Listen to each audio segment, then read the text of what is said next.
ಎಚ್ಚರವಾಗಿ ಇಟ್ಕೊಳ್ಬೇಕು, ವಾಕ್ಯ ಬೋಧನೆಯನ್ನು ಮಾಡಬೇಕು, ಎರಡು ಕೆಲಸ ಮಾಡಬೇಕು. ಅದು ನನಗೆ ಕಷ್ಟವಾದ ಸಮಯ ಆದರೂ ಕೂಡ ತೊಂದರೆ ಇಲ್ಲ. ದೇವರು ನನಗೆ ಹಾಡುವಂತ ಧ್ವನಿ ಕೊಡ್ಲಿಲ್ಲ, ಕಿರ್ಚುವ ಧ್ವನಿ ಕೊಟ್ಟಿದ್ದಾನೆ. ಪ್ರಾತಃ ಕಾಲದಲ್ಲಿ ನಾವು ದೇವರ ವಾಕ್ಯದಲ್ಲಿ ನನಗೆ ಕೊಟ್ಟಂತ ಭಾಗ ಕ್ರಿಸ್ತಿಯ ಕುಟುಂಬ. ಆ ಕ್ರಿಸ್ತಿಯ ಕುಟುಂಬ ಅಂದ್ರೆ ಏನು, ಕುಟುಂಬ ಅನ್ನುವಾಗ ದೇವರು ಏನು ಯೋಚನೆ ಮಾಡಿದ, ಕುಟುಂಬದ ಉದ್ದೇಶ ಏನು ಎಂಬುದನ್ನು ನೋಡು. ದೇವರ ಉದ್ದೇಶ ಮನುಷ್ಯನನ್ನ ಗಂಡು ಹೆಣ್ಣಾಗಿ ನಿರ್ಮಿಸಿ ಅವರನ್ನು ಒಂದು ಮಾಡಿದಂತ ಉದ್ದೇಶ ಬಹು ಸಂತಾನವುಳ್ಳವರಾಗಿ ನೀವು ಹೆಚ್ಚಬೇಕು, ದೇವರ ರಾಜ್ಯವನ್ನು ಈ ಲೋಕದಲ್ಲಿ ಸ್ಥಾಪನೆ ಮಾಡಬೇಕೆಂಬ ಯೋಚನೆ. ಇದನ್ನು ನಾವು ಉದ್ದೇಶವನ್ನು ಅರ್ಥ ಮಾಡಿಕೊಳ್ಬೇಕೆ ಹೊರತು ಇದನ್ನು ಮಾಡಿಕೊಳ್ಳದೆ ನಾವು ಫಲಿತಾಂಶವನ್ನು ಯೋಚನೆ ಮಾಡಿ ಮದುವೆ ಆಗ್ತೇವೆ. ಫಲಿತಾಂಶ ಏನು? ಖುಷಿ ಸಿಗ್ತದೆ. ಖುಷಿ ಅನ್ನೋದು ಉದ್ದೇಶ ಅಲ್ಲ. ಯಾಕಂದ್ರೆ ಕುಟುಂಬ ಅಂತ ಹೇಳುವಾಗ ಅನೇಕ ಸಮಸ್ಯೆಗಳು ಇವೆ. ಇದನ್ನು ನೀನು ಅರ್ಥ ಮಾಡಿಕೊಂಡು ಕಾಲಿಡುವಾಗ ಸಿದ್ಧತೆ ಮಾಡಿಕೊಳ್ತೀರಿ. ದೈಹಿಕವಾಗಿ ಆತ್ಮಿಕವಾಗಿ ಸಿದ್ಧತೆ ಮಾಡಿ ನಾವು ಅದರಲ್ಲಿ ಕಾಲಿಡುವಾಗ ಸಮಸ್ಯೆಗಳು ಬಂದಾಗ ಅದನ್ನು ಎದುರಿಸ್ತೇವೆ ನಾವು. ಈ ಲೋಕ ಎಂಬುದು ಸಾಗರ. ಈ ಸಾಗರದಲ್ಲಿ ಬಿರುಗಾಳಿಗಳು ಉಂಟು, ಸಮಸ್ಯೆಗಳುಂಟು. ಸ್ವಾಮಿ ನಮಗೆ ಹೇಳಿ ಹೋಗಿದ್ದಾನಲ್ವಾ, ದೇವರ ವಾಕ್ಯದಲ್ಲಿ ಗಮನಿಸುವಾಗ ಮನುಷ್ಯನ ಆಯುಷ್ಯು 70, ಬಲ ಹೆಚ್ಚಿದರೆ 80, ಕಷ್ಟ ಸುಖಗಳೇ ಅದರ ಆಡಂಬರ ಅಂತಿದೆಯಾ? ಕಷ್ಟ ಬಹಳ ನಮ್ಮ ಸ್ತ್ರೀಯರು ಬಹಳ ಹುಷಾರಿದ್ದಾರೆ. ಕಷ್ಟ ಸಂಕಟಗಳೇ ಅದರ ಆಡಂಬರ. ಯಾಕಂದ್ರೆ ನಾವಿರುವಂತದ್ದು ಅಲ್ಪ ಕಾಲಕ್ಕೆ ಸೈತಾನ ಲೋಕದಲ್ಲಿ ನಾವಿದ್ದೇವೆ. ನಾವು ಈ ಲೋಕದಲ್ಲಿ ಸಂಪೂರ್ಣರಾಗ್ಲಿಕ್ಕೂ ಆಗುವುದಿಲ್ಲ. ಸಂಪೂರ್ಣವಾದ ಸಂತೋಷವನ್ನ ಪಡಿಲಿಕ್ಕೆ ಆಗುವುದಿಲ್ಲ. ಒಂದೇ ದಿವಸ ನಾವು ಆಗ ಪಡೆಯುವಂಥದ್ದು ಯಾವಾಗ ನಾವು ಈ ಲೋಕವನ್ನು ತ್ಯಜಿಸಿ ಕರ್ತನಲ್ಲಿ ಒಂದು ದಿವಸ ಪುನರುತ್ಥಾನ ಹೊಂದಿ ನನ್ನ ಕರ್ತನ ರಾಜ್ಯದಲ್ಲಿ ಸೇರುವಾಗ ಬರೀತಾನೆ, ಇನ್ನು ಮೇಲೆ ಕ್ರಿಸ್ತನ ಭಕ್ತರಾಗಿ ಸಾಯುವವರು ಧನ್ಯರು ಎಂಬುದಾಗಿ ಬರೆ. ಯಾಕಂದ್ರೆ ಅವರ ಕಷ್ಟವು ತೀರಿತು, ಅವರಿಗೆ ವಿಶ್ರಾಂತಿ ಆಗುವುದು, ಅವರ ಸುಕೃತ್ಯಗಳು ಅವರ ಜೊತೆಯಲ್ಲಿ ಬರುವುದು. ಪ್ರಕಟಣೆ ಬರೆದ ಪುಸ್ತಕ 14:13, ಪ್ರಕಟಣೆ ಬರೆದ ಪುಸ್ತಕ 21:4 ಓದ್ತೇವೆ, ಆ ಲೋಕದಲ್ಲಿ ಕಣ್ಣೀರಿಲ್ಲ, ದುಃಖ ಇಲ್ಲ, ಮರಣವೇ ಅಲ್ಲಿಲ್ಲ. ಅಲ್ಲಿ ಹೋದಾಗ ಮಾತ್ರ ನಾವು ಯು ಆರ್ ಪರ್ಫೆಕ್ಟ್. ಅಲ್ಲಿವರೆಗೂ ಈ ಲೋಕದಲ್ಲಿ ನಮಗೆ ಶ್ರಮ ಇದ್ದದ್ದೇ. ಸ್ವಾಮಿ ಹೇಳಿ ಹೋದಲ್ಲ, ಈ ಲೋಕದಲ್ಲಿ ನಾನು ನಿಮಗೆ ಸಂಕಟ ಉಂಟು, ನಾನು ಲೋಕವನ್ನು ಜಯಿಸಿದ್ದೇನೆ, ನೀವು ಜಯಿಸ್ಬೇಕಷ್ಟೆ. ನಿಮಗೆ ಗುಲಾಬಿ ಹೂ ಬಿಟ್ಟು ಹೋಗ್ತೇನೆ ಅಂತ ಹೇಳಿಲ್ಲ. ದುಃಖಿತ ಮನುಷ್ಯನ ಶಿಷ್ಯರು ನಾವು, ನಮಗೇನು ಬೇರೆಯ? ದುಃಖಿತ ಮನುಷ್ಯನ ಶಿಷ್ಯರಾದವರು, ದುಃಖಿತ ಲೋಕ ನಮಗೆ. ಸ್ವಾಮಿ ಲೋಕದಲ್ಲಿ ಬಾಧೆಗಳ ಮೂಲಕ ಆತನ ವಿಧೇಯತ್ವವನ್ನು ಕಲಿತುಕೊಂಡವನು ಎಂಬುದಾಗಿ ಇಬ್ರಿಯ ಬರೆದ ಪತ್ರಿಕೆ 5ನೇ ಅಧ್ಯಾಯ 8 ಮತ್ತು 9ನೇ ವಚನದಲ್ಲಿ ಓದ್ತೇವೆ. ದೇವಕುಮಾರನೇ ಶ್ರಮೆಯ ಮೂಲಕ ವಿಧೇಯತ್ವವನ್ನು ಕಲಿತ ಅಂತ ಹೇಳಿದ್ರೆ ಇನ್ನು ನಿನ್ನ ಗತಿ ಏನು? ಇದನ್ನು ನೀವು ಅರ್ಥ ಮಾಡಿಕೊಂಡು ಕುಟುಂಬ ಜೀವನಕ್ಕೆ ಕಾಲಿಡಬೇಕು. ಆವಾಗ ಸಮಸ್ಯೆಗಳು ಬರುವಾಗ ನಾವೇನ್ ಮಾಡ್ತೀವಿ? ಧೈರ್ಯವಾಗಿ ಎದುರಿ ನಿಲ್ತೀವಿ. 2, ಕುಟುಂಬ ಜೀವನ ಅನ್ನುವುದನ್ನ ದೇವರು ಮಾನ್ಯವಾಗಿ ಮಾಡಿದ್ದಾನೆ, ಬಹಳ ಗಂಭೀರವಾಗಿ ತಗೊಂಡಿದ್ದಾನೆ. ತಂದೆಯಾದ ದೇವರು, ಮಗನಾದ ಸ್ವಾಮಿ, ಪರಿಶುದ್ಧಾತ್ಮನು. ಆದ್ರಿಂದ ನಾವು ಕೂಡ ಬಹಳ ಗಂಭೀರವಾಗಿ ತಗೊಳ್ಬೇಕು ಅದನ್ನ. 3, ಕುಟುಂಬ ಜೀವನ ಅನ್ನುವಂಥದ್ದು ದೇವರ ದೃಷ್ಟಿಯಲ್ಲಿ ಒಡಂಬಡಿಕೆ. ಅದು ಯಾವುದೇ ಸಂದರ್ಭದಲ್ಲಿ ಗಂಡನ ಹೆಂಡತಿ ಗಂಡನನ್ನ ಬೇರ್ಪಡ್ಲಿಕ್ಕೆ ಸಾಧ್ಯತೆ ಇಲ್ಲ. ಬೇರ್ಪಟ್ಟರು ಇದೆ, ವ್ಯಭಿಚಾರದ ನಿಮಿತ್ತ ಅನೇಕರು ಬಂದ ನಂತರ ಕೇಳ್ತಾ ಇದೆ, ಬೇರ್ಪಡಬಹುದು. ಪೌಲನು ಬರೀತಾನೆ ಕೊರಿಂಥ ಸಭೆಗೆ ಬರೆಯುವಾಗ, ಬೇರ್ಪಟ್ಟರು ಏಕಾಂತವಾಗಿ ಇರಬೇಕು. ಯಾಕೆ ಗೊತ್ತಾ? ಯಾಕೆ ಗೊತ್ತಾ? ನೀನು ಒಬ್ಬ ಸ್ತ್ರೀಯನ್ನ ಅಥವಾ ಒಬ್ಬ ಪುರುಷರನ್ನ ಮದುವೆ ಆದ್ಮೇಲೆ ದೇವರು ಯಾವುದೇ ಕಾರಣಕ್ಕೂ ನಿಮ್ಮನ್ನ ಇಬ್ಬರು ಅಂತ ನೋಡೋದೇ ಇಲ್ಲ. ನಿಮಗೆ ಒಟ್ಟಿಗೆ ಇರ್ಲಿಕ್ಕೆ ಇಷ್ಟ ಇಲ್ಲ ಅಂದ್ರೆ ಇರಿ, ಬೇರೆ ಬೇರೆ ಇರಿ. ಬಟ್ ಮತ್ತೊಂದು ಮದುವೆ ಮಾಡ್ಲಿಕ್ಕೆ ನೀವು ಏನಾಗ್ತೀವಿ? ವ್ಯಭಿಚಾರಿ ಆಗ್ತೀವಿ ನೀನು ದೇವರ ದೃಷ್ಟಿಯಲ್ಲಿ. ವ್ಯಭಿಚಾರಿ ದೇವರ ರಾಜ್ಯವನ್ನು ಹೋಗ್ಲಿಕ್ಕೆ ಬರುವುದಿಲ್ಲ, ದೇವರಾಜ್ಯವನ್ನು ಸೇರ್ಲಿಕ್ಕೆ ಬರುವುದಿಲ್ಲ. ಎಚ್ಚರಿಕೆ ನನ್ನ ದೇವ ಜನರೇ. ಈ ದಿವಸಗಳಲ್ಲಿ ನಾನು ನೀನು ಈ ಸೈತಾನ್ ಲೋಕದಲ್ಲಿ ಸಿಕ್ಕಿದ್ದೇವೆ. ನಾವು ಬಹಳ ಬಹಳ ಹಗುರವಾಗಿ ತಗೊಳ್ತೇವೆ. ಈ ಕ್ಷಣಿಕವಾದ ಸುಖಕ್ಕೋಸ್ಕರವಾಗಿ ದೇವರ ನಿಯಮವನ್ನ ಮೀರಿ ನಾವು ಲೋಕವು ನಡೆಯುವ ರೀತಿಯಲ್ಲಿ ನಾವು ನಡೆದು ಬಿಟ್ಟು ದೇವರು ಕ್ಷಮಿಸ್ತಾನೆ ವಾಕ್ಯದಲ್ಲಿ ಇಲ್ವಾ ಅಂತ ಹೇಳಿ ವಾಕ್ಯವನ್ನ ನನ್ನ ಮೂಗಿನ ನೇರಕ್ಕೆ ಅರ್ಥ ಮಾಡಿಕೊಂಡು ನಾಶವಾಗೋ ಲೋಕಕ್ಕೆ ಹೋಗ್ತಾ ಇದ್ದೀರಿ. ಎಚ್ಚರಿಕೆ ನನ್ನ ದೇವ ಮಕ್ಕಳೇ. ದೇವರ ವಾಕ್ಯ ಬಹಳ ತೀಕ್ಷ್ಣ, ಬಹಳ ಸತ್ಯವಾಗಿ ಹೇಳುವಂತ ವಾಕ್ಯ. ಸ್ವಾಮಿ ಹೇಳ್ತಾನೆ, ಯಾವುದೇ ಸಂದರ್ಭದಲ್ಲಿ ಯಾವನೇ ಒಬ್ಬ ವ್ಯಕ್ತಿ ತ್ಯಾಗ ಪತ್ರ ಕೊಡುವಂಥದ್ದು ನಮ್ಮ ಆದಿ ನಿಯಮದ ಪ್ರಕಾರ ಇಲ್ಲವೇ ಇಲ್ಲ. ಮೊಂಡುತನವನ್ನು ನೋಡಿ ಮೋಶೆ ಹೇಳಿದಾನೆ, ವ್ಯಭಿಚಾರದ ಕಾರಣದಿಂದ ಬಿಡಬಹುದು, ಬಿಟ್ರು ನೀನು ಏಕಾಂತವಾಗಿ ನಿನ್ನ ಜೀವನ ಪೂರ್ತಿ ಇರಬೇಕು. ಯೋಚನೆ ಮಾಡು, ಎಚ್ಚರಿಕೆ ತಗೋ, ಎಚ್ಚರಿಕೆ ತಗೋ. ಇದನ್ನ ನೀನು ಯೋಚನೆ ಮಾಡಬೇಕಾಗಿರೋದು ಮದುವೆ ಆದ್ಮೇಲಲ್ಲ, ಆಗ್ಲಿಕ್ಕಿಂತ ಮುಂಚೆ. ನಾನು ದೇವರ ಯೋಜನೆಯಾದಂತ ಕುಟುಂಬ ಜೀವನಕ್ಕೆ ಕಾಲಿಡ್ತಾ ಇದ್ದೀನಿ. ಕಾಲಿಡುವಾಗ ಇದು ಒಡಂಬಡಿಕೆ. ಒಡಂಬಡಿಕೆ ಅನುಭವನ ದೇವರು ಯಾರಿಗೆ ಮಾತ್ರ ಕೊಡ್ತಾನೆ? ತನ್ನ ಸದ್ಭಕ್ತರಿಗೆ. ಕೀರ್ತನೆ 25:14. ಸದ್ಭಕ್ತರು ಅಂತ ಅರ್ಥ ಏನು?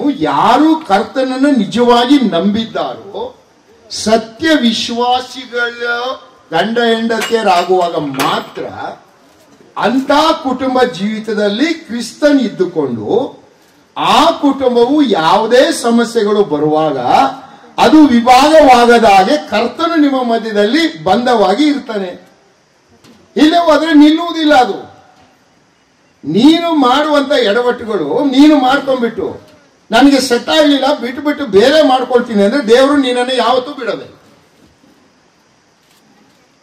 ಯಾಕಂದ್ರೆ ಪರಲೋಕದ ಸಂಬಂಧ ನಿನ್ನ ಕುಟುಂಬ ಜೀವನಕ್ಕೆ ಹೋಲಿಸಲ್ಪಟ್ಟಿದೆ. ಕ್ರಿಸ್ತನು ಮೊದಲಿಂಗ, ನೀನು ಮೊದಲಗಿತ್ತಿ. ಅದಕ್ಕೆ ಸೂಚನೆ ಆಗಿರುವಂತ ಈ ಲೋಕದ ಕುಟುಂಬ ಜೀವಿತದಲ್ಲಿ ನೀನು ನಂಬಿಗಸ್ತನಾಗಿ ಜೀವಿಸದೆ ದೇವರು ಕೊಟ್ಟಂತ ಸ್ವಲ್ಪ ಕಾಲದ ಆ ಕುಟುಂಬ ಜೀವನಕ್ಕೆ ಹೋಲಿಕೆ ಆದಂತ ಈ ಲೋಕದ ಕುಟುಂಬ ಜೀವಿತದಲ್ಲಿ ನೀನು ಯೋಗ್ಯನಾಗಿ ವರ್ತಿಸದೆ ಪರಲೋಕದ ಶಾಶ್ವತವಾದಂತ ಆ ಮದುವೆಯಲ್ಲಿ ಭಾಗವಹಿಸ್ತೀನಿ ಅಂತ ಕನಸು ಕಾಣುವುದು ಹೇಗೆ? ಈ ಲೋಕದ ಮದುವೆಯಲ್ಲೇ ನೀನು ನಂಬಿಗಸ್ತನಾಗಿ ಉಳಿಯದೆ ಗಂಡ ಹೆಂಡತಿ ನೀವು ಬೇರೆ ಬೇರೆ ಆಗಿದ್ರೆ ಪರಲೋಕದ ಮೊದಲಿಂಗನಾದ ಕ್ರಿಸ್ತನ ಮದುವೆಯಲ್ಲಿ ಹೇಗೆ ಸೇರ್ತೀರಿ? ಸೇರೋದಿಲ್ಲ ಅಂದ್ರೆ ಎಲ್ಲಿಗೆ ಹೋಗ್ತೀನಿ ನೀನು? ಮತ್ತೆ ಏನಕ್ಕೆ ಇವೆಲ್ಲ ಕಸರತ್ತುಗಳು? ಏನಕ್ಕೆ ಮುಖ್ಯದ ಕಸರತ್ತುಗಳು? Be careful, be careful. ಸರಿ, ಇದು ನಾನು ಪ್ರೀತಿಗೆ ಕೊಟ್ಟೆ ನಿಮಗೆ. ಈಗ ಮದುವೆ ಅಂದ್ರೆ ಏನು? ನಮ್ಮ ಲೋಕದಲ್ಲಿ ಅನೇಕ ಸೂತ್ರಗಳು, ಕುಟುಂಬ ಜೀವನ ಹೇಗಿರಬೇಕು ಅಂತ ಸೂತ್ರಗಳು. ಅದು ಯಾವ ಸೂತ್ರನೂ ಸೆಟ್ ಆಗಲ್ಲ. ಯಾಕಾಗಲ್ಲ? ಕುಟುಂಬ ಜೀವನ ಅನ್ನೋದನ್ನ ಮನುಷ್ಯನು ಕಂಡುಹಿಡಿಯಲಿಲ್ಲ. ಆದಾಮನಿಗೆ ಗೊತ್ತೇ ಇರಲಿಲ್ಲ. ಇದನ್ನ ಮಾಡಿದವನು ಯಾರು? ದೇವರು ತಾನೆ. ಆಗಿದ್ರಿಂದ ದೇವರು ಏನನ್ನು ಯೋಚನೆ ಮಾಡ್ತಾನೆ ಅಂತ ದೇವ್ರ ವಾಕ್ಯದಲ್ಲೇ ಓದಬೇಕು. ಏನೇ ಯೋಚನೆ ಮಾಡದ ದೇವರು? ಓದ್ರಿ ಆದಿಕಾಂಡ ಪುಸ್ತಕ 2ನೇ ಅಧ್ಯಾಯ 24ನೇ ವಚನ. ಆದಿಕಾಂಡ 2:24. ಈ ಕಾರಣದಿಂದ ಪುರುಷನು, ಯಾವ ಕಾರಣದಿಂದ?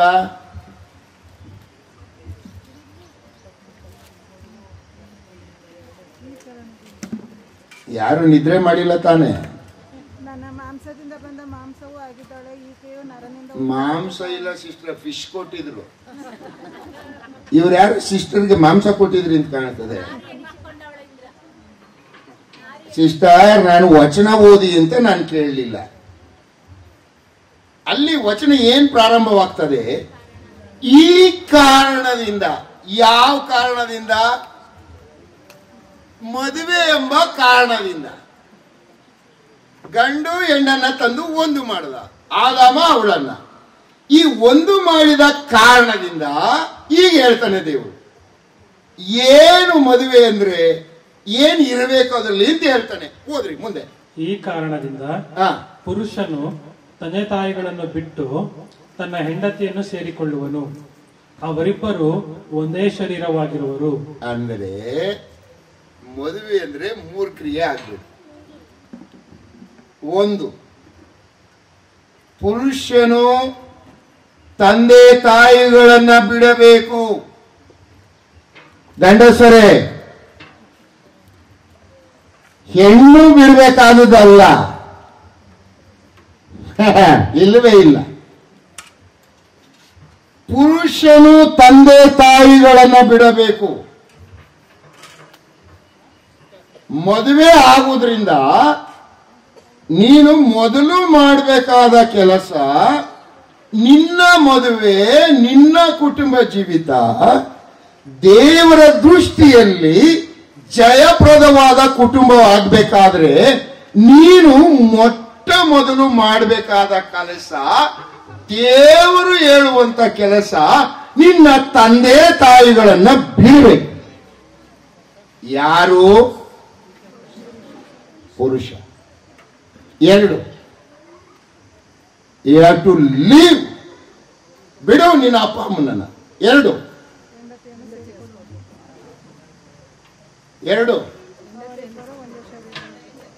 ತನ್ನ ಹೆಂಡತಿಯನ್ನು ಸೇರಿಕೊಳ್ಳುವನು. ಸೇರ್ಬೇಕು. You have to cleave.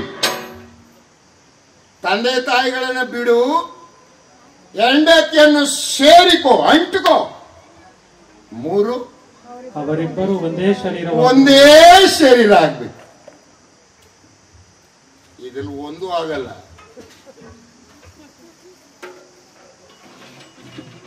ಬರೀ ತಂದೆಯಾದ ದೇವರು ಹೇಳಿದ್ದಲ್ಲ ಇದು. ಮತ್ತಾಯ 19:5 ಬನ್ನಿ. ಮಗನಾದ ಯೇಸು ಸ್ವಾಮಿ ಏನ್ ಹೇಳ್ತಾನೆ? ಮತ್ತಾಯ 19:5.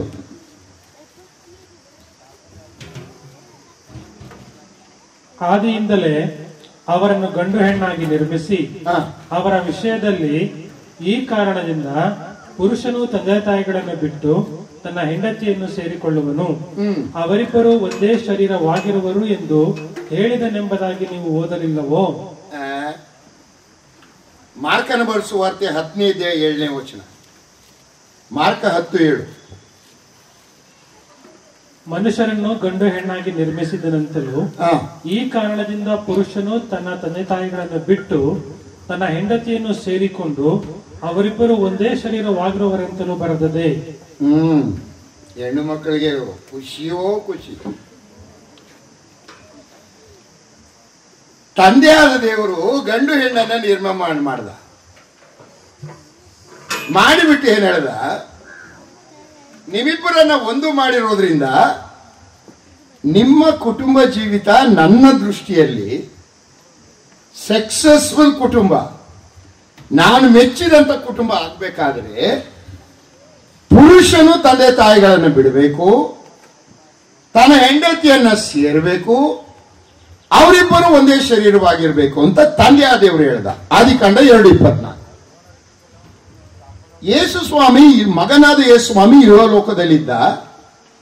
ಇಹಲೋಕದಲ್ಲಿರುವಾಗ ಮತ್ತಾಯ 19:5 ಮತ್ತೆ ಮಾರ್ಕ 10:7 ಈಗ ಓದಿದ್ರಿ. ಯೇಸು ಸ್ವಾಮಿ ಕೂಡ ಏನು ಹೇಳ್ತಾನೆ? ಮದುವೆಯ ನಿಮಿತ್ತವಾಗಿ ಪುರುಷನು ತಂದೆ ತಾಯಿಗಳನ್ನ ಬಿಡಬೇಕು, ತನ್ನ ಹೆಂಡತಿಯನ್ನು ಸೇರಿಕೊಳ್ಬೇಕು, 3 ಅವರಿಬ್ಬರು ಒಂದೇ ಶರೀರವಾಗಿರಬೇಕು. ತಂದೆಯಾದ ದೇವರು ನಿಯಮವೂ ಅದೇ, ಯೇಸು ಸ್ವಾಮಿಯ ನಿಯಮವೂ ಅದೇ. 3ನೇದಾಗಿ ಪವಿತ್ರಾತ್ಮನು. ಎಫೆಸ ಬರೆದ ಪತ್ರಿಕೆ 5ನೇ ಅಧ್ಯಾಯ 31ನೇ ವಚನ. ಇದರ ನಿಮಿತ್ತದಿಂದ ಪುರುಷನು ತಂದೆ ತಾಯಿಗಳನ್ನು ಬಿಟ್ಟು ತನ್ನ ಹೆಂಡತಿಯನ್ನು ಸೇರಿಕೊಳ್ಳುವನು, ಅವರಿಬ್ಬರು ಒಂದೇ ಶರೀರವಾಗಿರುವರು ಎಂದು ಬರೆದಿದೆ. ಪವಿತ್ರ ಆತ್ಮನಿಂದ ಪೌಲನು ಬರೀತಾ ಇದ್ದಾನೆ ಎಫೆಸ ಸಭೆಯ ವಿಶ್ವಾಸಿಗಳಿಗೆ. ಮದುವೆಯ ಕಾರಣದಿಂದ ಪುರುಷನು ತಂದೆ ತಾಯಿಗಳನ್ನ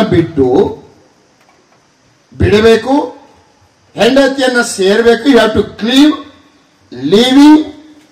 ಕ್ಲೀವಿಂಗ್ ಬಿಕಮ್ ಒನ್ ಬಾಡಿ, ಒಂದೇ ಶರೀರವಾಗಬೇಕು. ಈ 3 ಕ್ರಿಯೆಗಳು ಆಗಬೇಕು. ಇದು ನಿಜವಾದಂತ ಕುಟುಂಬ, ಇದು ದೇವರು ಮೆಚ್ಚುವಂತ ಫ್ಯಾಮಿಲಿ. ಸರಿ, ಎಲ್ಲ ವಚನಗಳಲ್ಲಿ ಯಾರು ಬಿಡಬೇಕು ಅಂತಿದೆ? ಗಂಡನ. ತಂದೆ ತಾಯಿಗಳನ್ನ ಬಿಡಬೇಕಾದವನು ಯಾರು? ಪುರುಷ.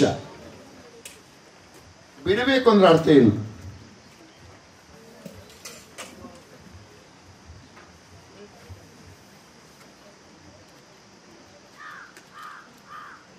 ನೀವು ದೇವರ ವಾಕ್ಯವನ್ನು ಅದಕ್ಕೆ ನಾನು ಹೇಳುವಂಥದ್ದು.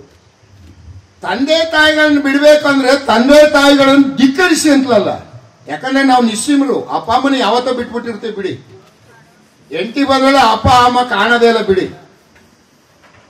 ಎಷ್ಟೋ ತಂದೆ ತಾಯಿಗಳು ಯಾಕಪ್ಪ ಇಂಥ ಮಕ್ಕಳನ್ನ ಹೆತ್ತು ನಾವು ಅನ್ನೋ ಮಟ್ಟದಲ್ಲಿ ಇದೆ ಲೋಕ.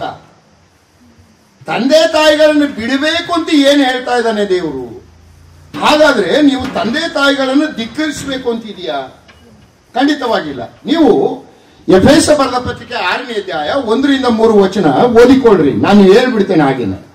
ಮಕ್ಕಳೇ, ಕರ್ತನಿಗೆ ಹೇಗೋ ಹಾಗೆ ನಿನ್ನ ತಂದೆ ತಾಯಿಯನ್ನು ಮಾತನ್ನು ಕೇಳಬೇಕು, ಇದು ಧರ್ಮ. ವಾಗ್ದಾನ ಸಹಿತವಾದ ಮೊದಲನೇ ಆಜ್ಞೆಯನ್ನು ಕೇಳಿರಿ. ನಿನ್ನ ತಂದೆ ತಾಯಿಗಳನ್ನು ಸನ್ಮಾನಿಸಬೇಕು, ಸನ್ಮಾನಿಸಿದ್ರೆ ಭೂಮಿಯ ಮೇಲೆ ಬಹುಕಾಲ ಬದುಕುವಿ, ಇಲ್ಲೇ ಹೋದ್ರೆ ಸಾಯಿಸ್ಬಿಡ್ತೀನಿ ನಿನ್ನ. ಅಪ್ಪ ಅಮ್ಮ ಏನಂತ ತಿಳ್ಕೊಂಡಿದ್ದೀರಿ ನೀವು? ಸ್ವಾಮಿ ಬಹಳ ಚೆನ್ನಾಗಿ ಹೇಳ್ತಾನೆ. ಎಫೆಸ ಬರೆದ ಪತ್ರಿಕೆಯಲ್ಲಿ ಪೌಲನು ಸಭಾ ವಿಶ್ವಾಸಿಗಳಿಗೆ ಬರೆಯುವಾಗ, ಮಕ್ಕಳೇ, ನಿಮ್ಮ ನೀತಿ ಏನಾದ್ರೂ ಇದ್ರೆ ಈ ಲೋಕದಲ್ಲಿ ತಂದೆ ತಾಯಿಯ ಮಾತನ್ನು ಕೇಳಬೇಕು. ಯಾವ ವಿಚಾರದಲ್ಲಿ ತಂದೆ ತಾಯಿ ಮಾತು ಕೇಳಬೇಕು? ಕೊಲೋಸ್ಯರಿಗೆ ಬರೆದ ಪತ್ರಿಕೆ 3ನೇ ಅಧ್ಯಾಯ 20ನೇ ವಚನ. ಕೊಲೋಸ್ಯ 3:20. ಮಕ್ಕಳೇ, ಎಲ್ಲಾ ವಿಷಯಗಳಲ್ಲಿ ನಿಮ್ಮ ತಂದೆ ತಾಯಿಗಳ ಮಾತನ್ನು ಕೇಳಿರಿ. ಮದುವೆ ವಿಚಾರದಲ್ಲಿ ಈ ತಂದೆ ತಾಯಿಗಳ ಎಡವಟ್ಟು ಪಾರ್ಟಿಗಳು, ನನ್ನ ಮಗಳು ಒಪ್ಪಲಿಲ್ಲ ಬ್ರದರ್, ನನ್ನ ಮಗ ಒಪ್ಪಲಿಲ್ಲ. ಮದುವೆ ಮಾಡುವ ಅಧಿಕಾರ ಇರುವುದು ಯಾರಿಗೆ? ಹೋದ್ರಿ 1 ಕೊರಿಂಥ 7:36-37. 1 ಕೊರಿಂಥ 7:36-37ನೇ ವಚನ. ಒಬ್ಬನು ತನ್ನ ಮಗಳಿಗೆ ಮದುವೆ ಇಲ್ಲದಿರುವುದು ಮರ್ಯಾದೆವಲ್ಲವೆಂದು ಭಾವಿಸಿದರೆ ಮತ್ತು ಆಕೆಗೆ ಪ್ರಾಯ ಕಳೆದು ಹೋಗುತ್ತದಲ್ಲ, ಮದುವೆಯಾಗುವುದು ಅವಶ್ಯವೆಂದು ಅವನಿಗೆ ಕಂಡರೆ ತನ್ನಿಷ್ಟದಂತೆ ಮಾಡಲಿ, ಅವನು ಪಾಪ ಮಾಡುವುದಿಲ್ಲ. ಮದುವೆ ಮಾಡಿಕೊಡಲಿ. ಆದರೆ ಒಬ್ಬನು ದೃಢಚಿತ್ತನಾಗಿದ್ದು, ಯಾರು? ಅಪ್ಪ ಆ ಮಗಳ ಅಪ್ಪ ದೃಢಚಿತ್ತನಾಗಿದ್ದು ಏನ್ ಬರೀತಾನೆ ಆಮೇಲೆ? ಬಲವಂತವೇನೂ ಇಲ್ಲದೆ ತನ್ನಿಷ್ಟವನ್ನು ನಡೆಸುವುದಕ್ಕೆ ಹಕ್ಕುಳ್ಳವನಾಗಿ ತನ್ನ ಮಗಳನ್ನು ಮದುವೆ ಮಾಡಿಕೊಡುವುದಿಲ್ಲವೆಂದು ತನ್ನೊಳಗೆ ನಿರ್ಣಯಿಸಿಕೊಂಡರೆ ಅವನು ಹಾಗೆ ಮಾಡಲಿ. ಇನ್ನು ಮಗಳಿಗೆ ಏನಿದೆ ಅಧಿಕಾರ?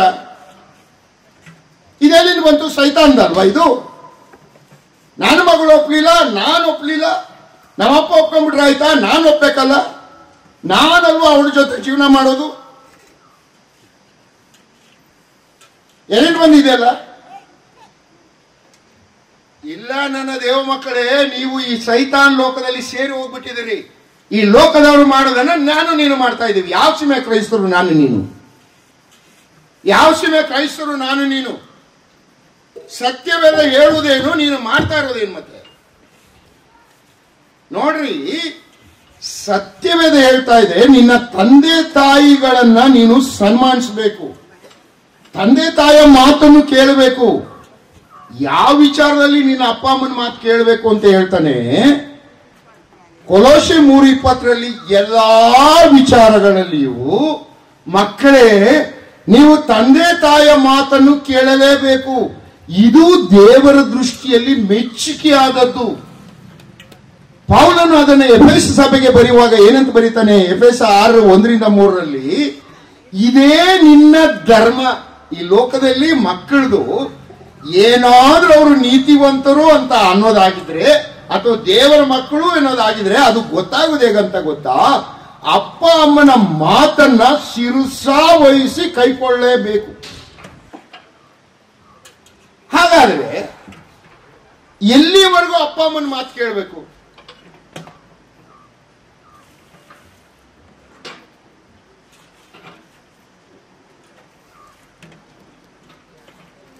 ಹೋಗ್ಲಿ, ಇದಕ್ಕೆ ನೀವು ಉತ್ತರ ಹೇಳಲ್ಲ ನನಗೆ. ಎಫೆಸ 6:1-3 ಏನ್ ಹೇಳ್ತಾನೆ ಪೌಲನು? ಮಕ್ಕಳೇ, ನೀವು ಕರ್ತನಲ್ಲಿರುವವರಿಗೆ ತಕ್ಕ ಹಾಗೆ ನಿಮ್ಮ ತಂದೆ ತಾಯಿಗಳ ಮಾತನ್ನು ಕೇಳಬೇಕು, ಇದು ಧರ್ಮ. ವಾಗ್ದಾನ ಸಹಿತವಾದ ಮೊದಲನೇ ಆಜ್ಞೆಯನ್ನು ಕೇಳಿರಿ. ನಿನ್ನ ತಂದೆ ತಾಯಿಗಳನ್ನು ಸನ್ಮಾನಿಸಬೇಕು, ಸನ್ಮಾನಿಸಿದರೆ ನಿನಗೆ ಮೇಲಾಗುವುದು. ಎರಡಿದೆ ಅಲ್ಲಿ. ಒಂದು, ಮಕ್ಕಳು ತಂದೆ ತಾಯಿಯ ಮಾತನ್ನು ಕೇಳಬೇಕು. ಎರಡು, ಮಕ್ಕಳು ತಂದೆ ತಾಯಿಯನ್ನ ಸನ್ಮಾನಿಸಬೇಕು. ಸನ್ಮಾನಿಸೋದು ಒಂದು ಅರ್ಥ ಏನು? ಎಲ್ಲಿವರೆಗೂ ಮಕ್ಕಳು ಅಪ್ಪ ಅಮ್ಮನ ಮಾತು ಕೇಳಬೇಕು? ಎಲ್ಲ ವಿಷಯದಲ್ಲಿಯೂ. ಯಾವಾಗ ಅಪ್ಪ ಅಮ್ಮನ ಸನ್ಮಾನಿಸಬೇಕು? ಎರಡು ವ್ಯತ್ಯಾಸ ಇದೆ ಅಲ್ಲಿ. ಮಾತು ಕೇಳುವುದು ಎಲ್ಲಿವರೆಗೆ? ನೀನು ಸ್ವತಂತ್ರ ಕುಟುಂಬ ಜೀವನಕ್ಕೆ ಹೋಗುವವರೆಗೆ ಅಪ್ಪ ಅಮ್ಮನ ಮಾತನ್ನು ಏನ್ ಮಾಡ್ಬೇಕು? ನೀನು ಎಲ್ಲ ವಿಚಾರದಲ್ಲೂ ಕೇಳಬೇಕು. ಆದರೆ ನಿನ್ನದೇ ಕುಟುಂಬ ಆದ್ಮೇಲೆ ಅಪ್ಪ ಅಮ್ಮನ ಮಾತು ಕೇಳಂಗಿಲ್ಲ. ಅದಕ್ಕೆ ಬದಲಾಗಿ ಏನ್ ಮಾಡ್ಬೇಕು? ಅಪ್ಪ ಅಮ್ಮನನ್ನ ಸನ್ಮಾನಿಸಬೇಕು. ಸನ್ಮಾನಿಸಬೇಕು. ನಮ್ಮ ಹುಡುಗರು ಹಂಗಲ್ವಲ್ಲ, ಮದುವೆ ಆಗೋರ್ಗೆ ಅಪ್ಪ ಅಮ್ಮನ ಮಾತೇ ಕೇಳಲ್ಲ. ಮದುವೆ ಆದ್ಮೇಲೆ ಅಪ್ಪ ಅಮ್ಮನ ಕೇಳದೆ ಏನು ಮಾಡಲ್ಲ, ಎಲ್ಲ ಎಡವಟ್ಗಿರಾಕಿಗಳು. ಇನ್ನು ಎಲ್ಲಿ ನಿಲ್ತದೆ ಈ ಮದುವೆ? ಎಲ್ಲಿ ನಿಲ್ತದ್ರಿ ಕುಟುಂಬ ಜೀವನ? ಸತ್ಯವೇದ ಏನ್ ಹೇಳ್ತಾ ಇದೆ? ದೇವರು ಮನುಷ್ಯನನ್ನು ಉಂಟು ಮಾಡಿ ಒಂದು ಮಾಡಿದಾಗ ಹೇಳಿದ್ದೇನು? ಪುರುಷನು ತಂದೆ ತಾಯಿಗಳನ್ನ ಬಿಡಬೇಕು. ಅಂದ್ರೆ ಅರ್ಥ ಏನಂದ್ರೆ ಅಪ್ಪ ಅಮ್ಮನ ಧಿಕ್ಕರಿಸಬೇಕಂತಲ್ಲ, ಅಪ್ಪ ಅಮ್ಮನ ಮಾತನ್ನ ಕೇಳಬಾರದು ನೀನು. ಅಂದ್ರೆ ಅವರ ಕಂಟ್ರೋಲ್ ಅಲ್ಲಿ ಇರಬಾರದು ನೀನು. ಯಾವುದೇ ರೀತಿಯಲ್ಲಿ ಅವರ ಕಂಟ್ರೋಲ್ಗೆ ಒಳಪಡಬಾರದು. ಅವರನ್ನ ಸನ್ಮಾನಿಸಬೇಕಷ್ಟೇ, ಅವರಿಗೆ ವಿಧೇಯರಾಗಬೇಕು. ಅದು ಯಾಕೆ ವಿಧೇಯರಾಗಬಾರದು? ನೀನು ಓದಿ 1 ಕೊರಿಂಥ 11:3. 1 ಕೊರಿಂಥ 11:3. ನೀವು ಎಲ್ಲದರಲ್ಲಿಯೂ ನನ್ನನ್ನು ಜ್ಞಾಪಕ ಮಾಡಿಕೊಂಡು ನಾನು ನಿಮಗೆ ತಿಳಿಸಿಕೊಟ್ಟ ಕಟ್ಟಳೆಗಳನ್ನು ಅನುಸರಿಸಿ ನಡೆಯುತ್ತೀರೆಂದು ನಿಮ್ಮನ್ನು ಹೊಗಳುತ್ತೇನೆ. ಆದರೂ ಒಂದು ಸಂಗತಿಯನ್ನು ನೀವು ತಿಳಿಯಬೇಕೆಂದು ನನ್ನ ಇಷ್ಟ.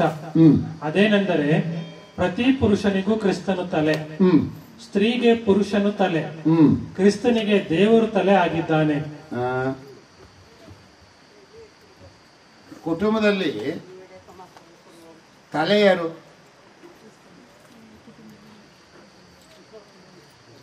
ಕುಟುಂಬ ಅಂದ್ರೆ ಏನು? ಗಂಡ ಹೆಂಡತಿ. ಕುಟುಂಬದಲ್ಲಿ ಸ್ತ್ರೀಗೆ ಶಿರಸು ಯಾರು? ಸ್ತ್ರೀ ಯಾರಿಗೆ ಶಿರಸು? ಮಕ್ಕಳಿಗ.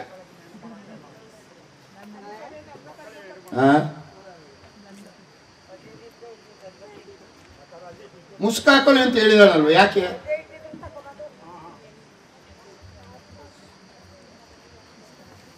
ನಮಗೆ ಸ್ವಂತ ತಲೆ ಇಲ್ಲ, ನಮ್ಮ ತಲೆ ನನ್ನ ಗಂಡ ಅಂತ.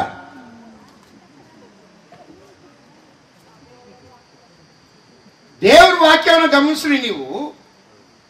ಸ್ತ್ರೀಗೆ ಪುರುಷನ ಶಿರಸ್ಸು, ಪುರುಷನಿಗೆ ಕ್ರಿಸ್ತನು, ಕ್ರಿಸ್ತನಿಗೆ ತಂದೆ ಆ ದೇವರು. ಈ 6ರಲ್ಲಿ ಬರುವಾಗ ದೇವರು ಏನ್ ನೋಡ್ತಾನೆ? ನೀನು ವೈಯಕ್ತಿಕ ನೀನು ಕುಟುಂಬ ಮಾಡುವಾಗ ನಿಮ್ಮ ಅಪ್ಪನನ್ನು ಸಿರಿಸಾಗಿ ನೋಡಕ್ ಬರಲ್ಲ. ನಿನ್ನ ಅಪ್ಪನನ್ನ ನಿನ್ನ ಮನೆ ಸಿರಿಸಾಗಿ ದೇವರು ನೋಡ್ಲಿಕ್ಕೆ ಬರೋಲ್ಲ. ದೇವರು ಏನ್ ಮಾಡ್ತಾನೆ, ನಿಂದ ಕುಟುಂಬ ಜೀವನ ಆಗುವಾಗ ನಿನ್ನನ್ನೇ ಕುಟುಂಬದ ಯಜಮಾನಾಗಿ ನೋಡ್ಲಿಕ್ಕೆ ದೇವರು ಬಯಸ್ತಾನೆ.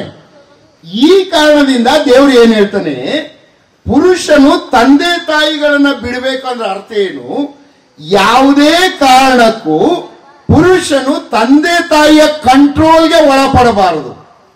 ಸರಿ, ಆದಾಮನಿಗೆ ಈ ಮಾತು ಹೇಳಿದ್ನಲ್ಲ ದೇವರು, ಆದಾಮನಿಗೆ ಅಪ್ಪ ಅಮ್ಮ ಇದ್ರ? ಆದಾಮ ಅವಳನ್ನು ಉಂಟು ಮಾಡಿ ಒಂದು ಮಾಡಿಬಿಟ್ಟು, ಈ ಕಾರಣದಿಂದ ಪುರುಷನು ತಂದೆ ತಾಯಿಗಳನ್ನು ಬಿಟ್ಟು ತನ್ನ ಹೆಂಡತಿಯನ್ನು ಸೇರಿಕೊಳ್ಳುವನು, ಅವರಿಬ್ಬರ ಒಂದೇ ಶರೀರ ಅಂತ ಹೇಳ್ದ. ಆದಾಮನಿಗೆ ಅಪ್ಪ ಅಮ್ಮ ಇದ್ರ? ಈ ಕಸ್ತೂರವ್ರಿಗೆ ಏನಾದ್ರು ಗೊತ್ತಿದೆ ಏನೋ ಗೊತ್ತಿಲ್ಲ, ಅದಕ್ಕೆ ಏನಾದ್ರು ಸ್ಪೆಷಲ್ ಇನ್ಫಾರ್ಮೇಶನ್ ಇರ್ತದ ಅಂತ. ಇದ್ರ? ಇಲ್ಲ. ಮತ್ತೆ ಯಾಕೆ ಹೇಳ್ದ ಅವ್ರಿಗೆ? ನಿನ್ನ ಮಕ್ಕಳನ್ನ ನೀನು ಸಾಕುವಾಗ ನಿನ್ನ ಮಕ್ಕಳ ಜೀವಿತದಲ್ಲಿ ನೀನು ಇಂಟರ್ಫಿಯರ್ ಆಗಬೇಡ. ನನ್ನ ಪ್ರಿಯ ತಂದೆ ತಾಯಿಗಳೇ, ಇವತ್ತು ನಿಮ್ಮ ಮಕ್ಕಳ ಕುಟುಂಬ ನಾಶವಾಗಲಿಕ್ಕೆ ನೀವೇ ಕಾರಣ.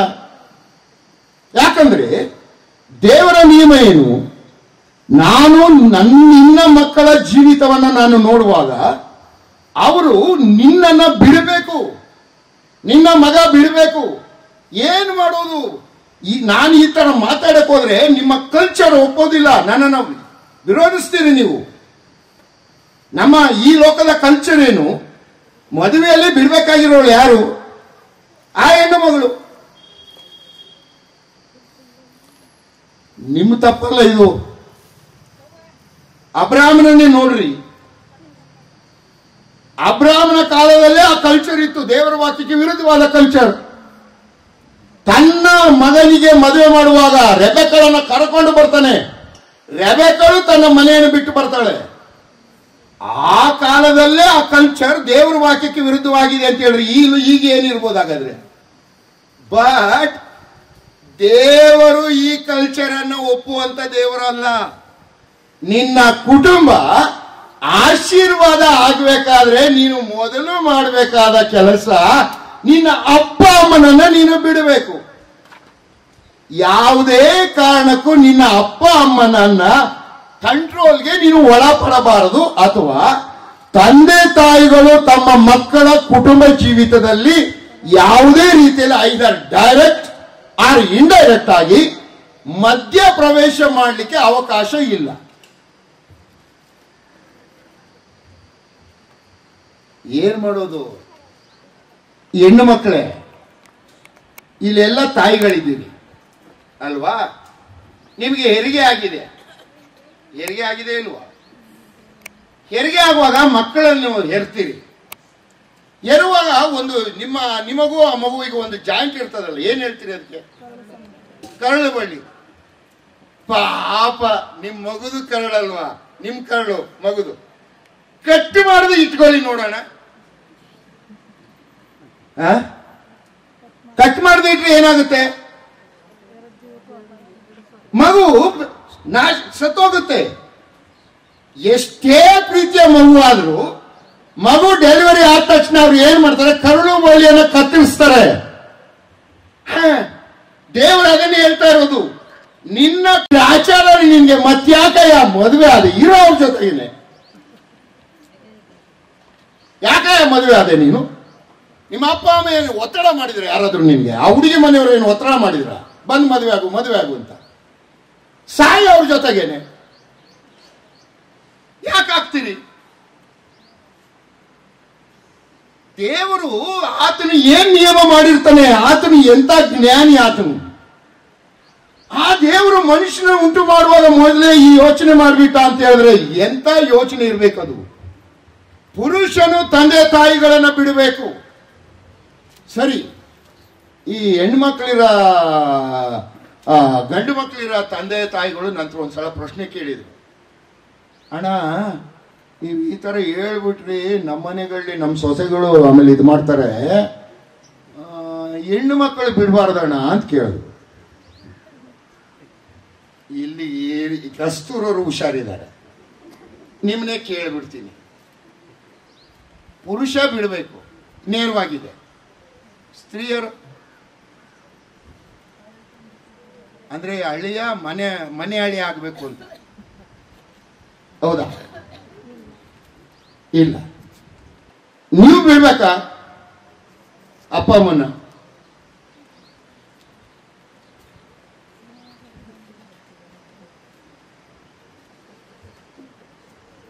ಸರಿ, ಈಗ 1 ಕೊರಿಂಥ 11:3 ಓದಿದ್ರಿ. ಕುಟುಂಬಕ್ಕೆ ಶಿರಸಿ ಯಾರು?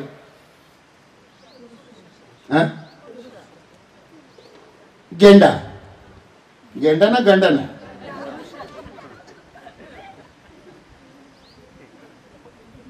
ಅವನು ಶಿರಸಾದ್ರೆ ನೀವು ಯಾವಾಗ ಆತನಿಗೆ?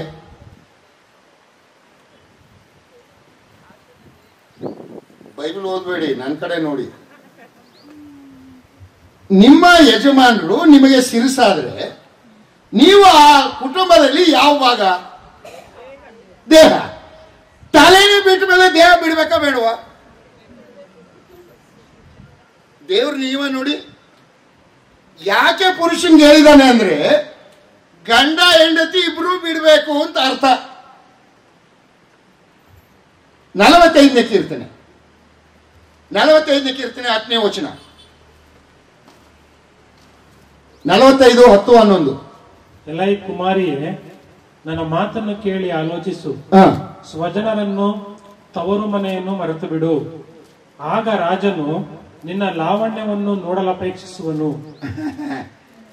ನನ್ನ ಹೆಂಡತಿ ಇದ್ದಾಳೆ ಪಾಪ, ಇಲ್ಲ ಅವರ ಅತ್ತೆ ಮಾವ ತೀರ್ಕೊಂಡ್ಬಿಟ್ರು. ನಾನು ಎಲ್ಗಾದ್ರೂ ಹೋಗುವಾಗ, ನೋಡಮ್ಮ ನಾವು ಅಲ್ಲಿ ಹೋಗ್ಬೇಕು, ಸಿದ್ಧರಾಗು ಅಂತ ಹೇಳಿದ್ರೆ ನಾನು 2 ಗಂಟೆ ಮುಂಚೆ ಹೇಳಿದ್ರೆ ಬದುಕಿದೆ. ಆಯ್ತಾ, ಇರ್ರಿ ಅಂತ ಹೇಳ್ಬಿಟ್ಟು 2-3 ಗಂಟೆ ಆಗ್ಬಿಡ್ತದೆ. ಅವಳು ಮೈಸೂರು ನಡೀರಿ ಹೋಗೋಣ ಅಂತ. ಅದೇನದು?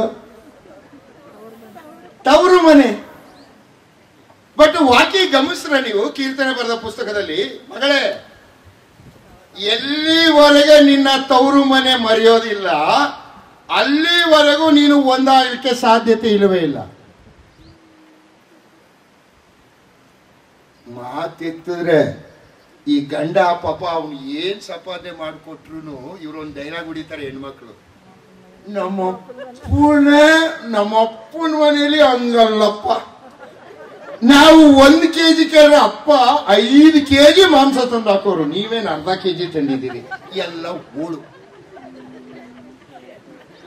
ಎಲ್ಲ ಹೋಳು. ಯಾಕೆ ಗೊತ್ತಾ? ನೀವು ಇನ್ನೂ ಅಲ್ಲಿಂದ ಹೊರಗಡೆ ಬಂದಿಲ್ಲ. ಅಪ್ಪ ಅಮ್ಮನ ಬಿಡ್ಬೇಕಂದ್ರೆ ಈ ಮನಸ್ಥಿತಿಯನ್ನ ಬಿಟ್ಟು ಬಾ ನೀನು. ಅಲ್ಲ ಅಮ್ಮ, ನೀನು ಯೋಚನೆ ಮಾಡು, ಅದು ನಿಮ್ಮ ಅಪ್ಪ ಅಮ್ಮನ ಮನೆ, ಇದ್ಯಾರ ಮನೆ? ನಿನ್ನ ಮನೆ. ನಿಮ್ಮ ಅಪ್ಪನ ಮನೆ ಅಲ್ಲ, ನಿನ್ನ ಮನೆ ಮುಖ್ಯ ನಿನಗೆ. ಯೋಚನೆ ಮಾಡಿದ್ರ ನೀವು ಯಾವತ್ತಾದ್ರೂ? ವಾವ್, ಏನು ಅದ್ಭುತವಾಗಿ ಬರೀತಾನೆ ದೇವರ ವಾಕ್ಯದಲ್ಲಿ. ಮಾತೆತ್ತಿದ್ರೆ ನಮ್ಮಪ್ಪ, ಮಾತೆತ್ತಿದ್ರೆ ನಮ್ಮಮ್ಮ. ಇವನೇನ್ ಕಡಿಮೆನಾ? ಈ ಗಂಡ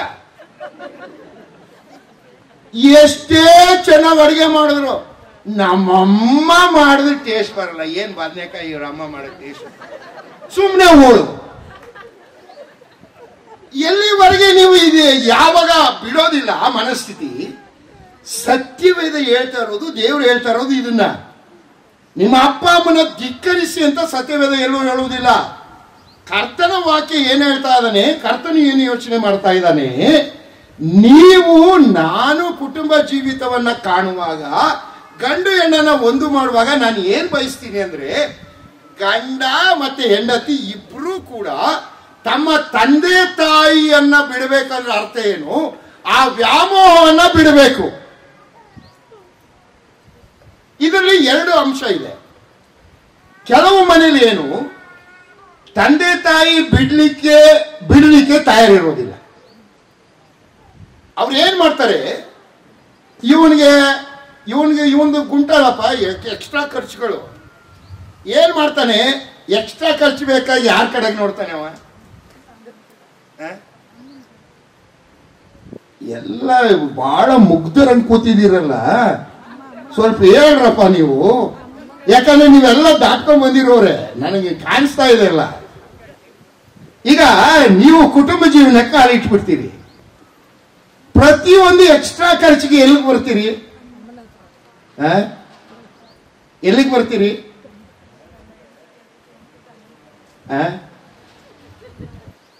ಇವ್ರೇನ್ ಮಾಡ್ತಾರೆ? ಒಂದಷ್ಟು ಬಿಸಾಕ್ಬಿಟ್ಟು ಏನ್ ಮಾಡ್ತಾರೆ? ನಿಮ್ಮನ್ನ ಒಳ್ಳೆ ತಂದೆ ತಾಯಿಗಳಾದ್ರು ಏನ್ ಮಾಡ್ಬೇಕು ಗೊತ್ತಾ? ಬಿಡ್ರಿ, ಅವ್ರನ್ನ ಬಿಡ್ರಿ. ಕಷ್ಟಗಳು ಬಂದಾಗಲೇ ಅವ್ರು ಕಲಿಯುವಂಥದ್ದು. ಒಂದು ವೇಳೆ ನಿನ್ನ ಮಕ್ಕಳು ತಪ್ಪು ನಿರ್ಧಾರ ಮಾಡಬಹುದು, ತಪ್ಪು ನಿರ್ಧಾರ ಮಾಡಿ ಅದರಿಂದ ಅವರು ಸರಿಯಾದ ಕ್ರಮವನ್ನು ಕಲಿತಾರೆ. ಬಿಡ್ರಿ ಅವ್ರನ್ನ. ನೀವು ನಿಜವಾದಂತ ದೇವರ ಮಕ್ಕಳಾದ ತಂದೆ ತಾಯಿಗಳಾಗಿದ್ರೆ ಸತ್ಯವೇದ ತಂದೆ ತಾಯಿಗಳಿಗೆ ಕೊಡ್ತಾ ಇರುವಂತ ಎಚ್ಚರಿಕೆ, ತಂದೆ ತಾಯಿಗಳೇ, ಆದಮನೆ, ನೀನು ಎಚ್ಚರಿಕೆ ಇರಬೇಕು. ಯಾವುದೇ ಕಾರಣಕ್ಕೂ ನಿನ್ನ ಮಕ್ಕಳು ನಿನ್ನ ಅಧೀನದಲ್ಲಿ ಇರುಕೂಡದು ಎಂಬ ಎಚ್ಚರಿಕೆಯನ್ನು ದೇವರು ಕೊಟ್ಟಿದ್ದಾನೆ. ಈ ಎಚ್ಚರಿಕೆಯನ್ನು ಇಲ್ಲಿರುವ ಎಲ್ಲ ತಂದೆ ತಾಯಿಗಳಿಗೂ ಕೊಡ್ತಾ ಇದ್ದಾನೆ. ಏನ್ ಮಾಡಿದ್ದೀರಿ ನಿಮ್ಮ ಕುಟುಂಬಗಳಲ್ಲಿ? ನಿಮ್ಮ ಮಕ್ಕಳ ಕುಟುಂಬದಲ್ಲಿ ಇವತ್ತು ನಾಶನ ದಾರಿ ಹಿಡಿದಿರೋಕ್ಕೆ ಕಾರಣ ಯಾರು ಗೊತ್ತಾ? ನೀವೇ. ಅತಿಯಾದ ಮೋಹ. ಇನ್ನು ಈ ತಾಯಿ ಏನ್ ಮಾಡ್ಬಿಡ್ತಾಳೆ? ಈ ಮದುವೆ ಮಾಡ್ಬಿಡ್ತಾರೆ. ಮದುವೆ ಮಾಡಿದ ತಕ್ಷಣ ಈ ಅಮ್ಮನಿಗೆ ವಿಶೇಷ ಪ್ರೀತಿ ಪ್ರಾರಂಭ ಆಗ್ಬಿಡ್ತದೆ. ಯಾರಿಗೆ? ತಾಯಿಗೆ. ನನ್ನ ಮಗನಿಗೆ ನಾನು ಮಾಡೋ ಕಾಫಿನೇ ಇಷ್ಟ. ಅಲ್ಲಪ್ಪ, ನೀನ್ ಮಾಡೋ ಕಾಫಿನೇ ಇಷ್ಟ ಇದ್ರೆ ಅದ್ಯಾಕೆ ಮದುವೆ ಮಾಡಿದೆ? ನಿಮ್ಮನೇಲಿ ಇಟ್ಕೊಂಡು ಕಾಫಿ ಕುಡ್ಸ್ಕೊಂಡು ಕೂತಿರು. ಏನ್ ಮಾಡೋದು? ಮಾತ್ಗೂ ಫೋನ್ ಮಾಡೋದು. ನನ್ನ ಮಗನಿಗೆ ಈ ತರ ಕಾಫಿ ಕುಡ್ದು ಅಭ್ಯಾಸ ಇಲ್ಲ. ಇವರು ಈ ತರ ಅವಳಿಗೆ ಹೇಳಿದ್ರೆ ಅವ್ರ ಅಪ್ಪ ಅಮ್ಮ ಏನ್ ಮಾಡ್ತಾರೆ? ಅವ್ರು ಇಂಟರ್ಫಿಯರ್ ಆಗ್ತಾರೆ. ನನ್ನ ಮಗಳಿಗೆ ಈ ತರ ಎಲ್ಲ ಮಾಡಿ ಅಭ್ಯಾಸಗಳಂತ ಅವ್ರು ಹೊಡಿತಾರೆ. ಏನಾಗ್ತದೆ? ಕುಟುಂಬ ಅಂದ್ರೆ ದೇವರ ವಾಕ್ಯದಲ್ಲಿ ಯಾರು ಮಾತ್ರ ಇಂಟರ್ಫಿಯರ್ ಆಗ್ಬೋದು? ಓದ್ರಿ, ಪ್ರಸಂಗಿ ಬರೆದ ಪುಸ್ತಕ 4:12 ವಚನ. ಪ್ರಸಂಗಿ 4:12.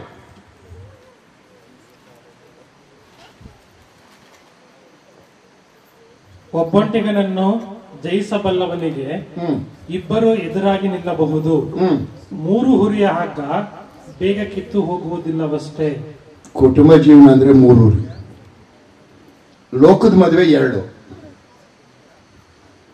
ಕ್ರೈಸ್ತಿಯ ಮದುವೆ ಅಂದ್ರೆ 3 ಇದೆ ಹುರಿ. ಒಂದು ಗಂಡ ಹೆಂಡತಿ, ಇನ್ನೊಂದು ಹುರಿ ಕ್ರಿಸ್ತನು.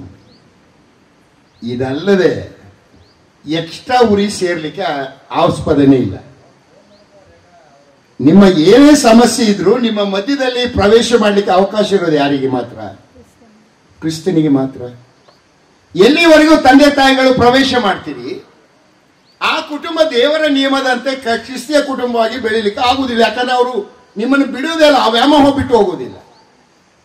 ಕೆಲವು ಕುಟುಂಬಗಳಲ್ಲಿ ತಂದೆ ತಾಯಿಗಳು ಬಿಡಲ್ಲ, ಕೆಲವು ಕುಟುಂಬದಲ್ಲಿ ತಂದೆ ತಾಯಿ ಬಿಟ್ಟರು ಇವನು ಕ್ರೀಡೆ ಇರಲ್ಲ.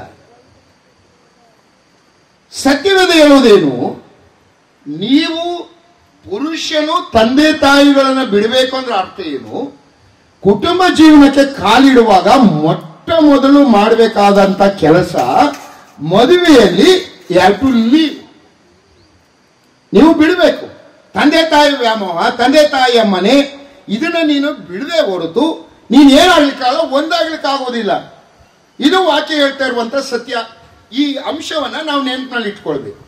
ಇದು ಒಂದು, ಬಿಡಬೇಕು. ಎರಡನೇದು, ಆ ವಾಕ್ಯದಲ್ಲಿ ಏನಿದೆ? ಅವರಿಬ್ಬರು ಅಂಟಿಕೊಳ್ಬೇಕು, ಸೇರಬೇಕು. ಅಂಟಿಕೊಳ್ಳೋದೊಂದು ಅರ್ಥ ಏನು?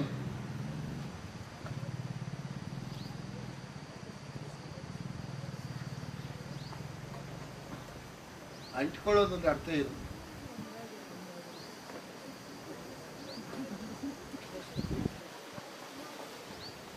ಏನಾಗುತ್ತೆ? ಎಲ್ಲಿವರೆಗೂ ನೀವು ಒಬ್ಬರನ್ನೊಬ್ರು ಅರ್ಥೈಸ್ಕೊಳ್ಬೇಕು, ಒಬ್ಬರನ್ನೊಬ್ರು ಆಸ್ ಇಟ್ ಈಸ್ ಅಕ್ಸೆಪ್ಟ್ ಮಾಡ್ಕೋಬೇಕು. ಇವನೇನ್ ಮಾಡ್ತಾನೆ, ಇಬ್ರು ಅಷ್ಟೇ ಮದುವೆ ಮುಂಚೆ ಒಂದು ಕನಸು ಕಾಣ್ತಾರೆ.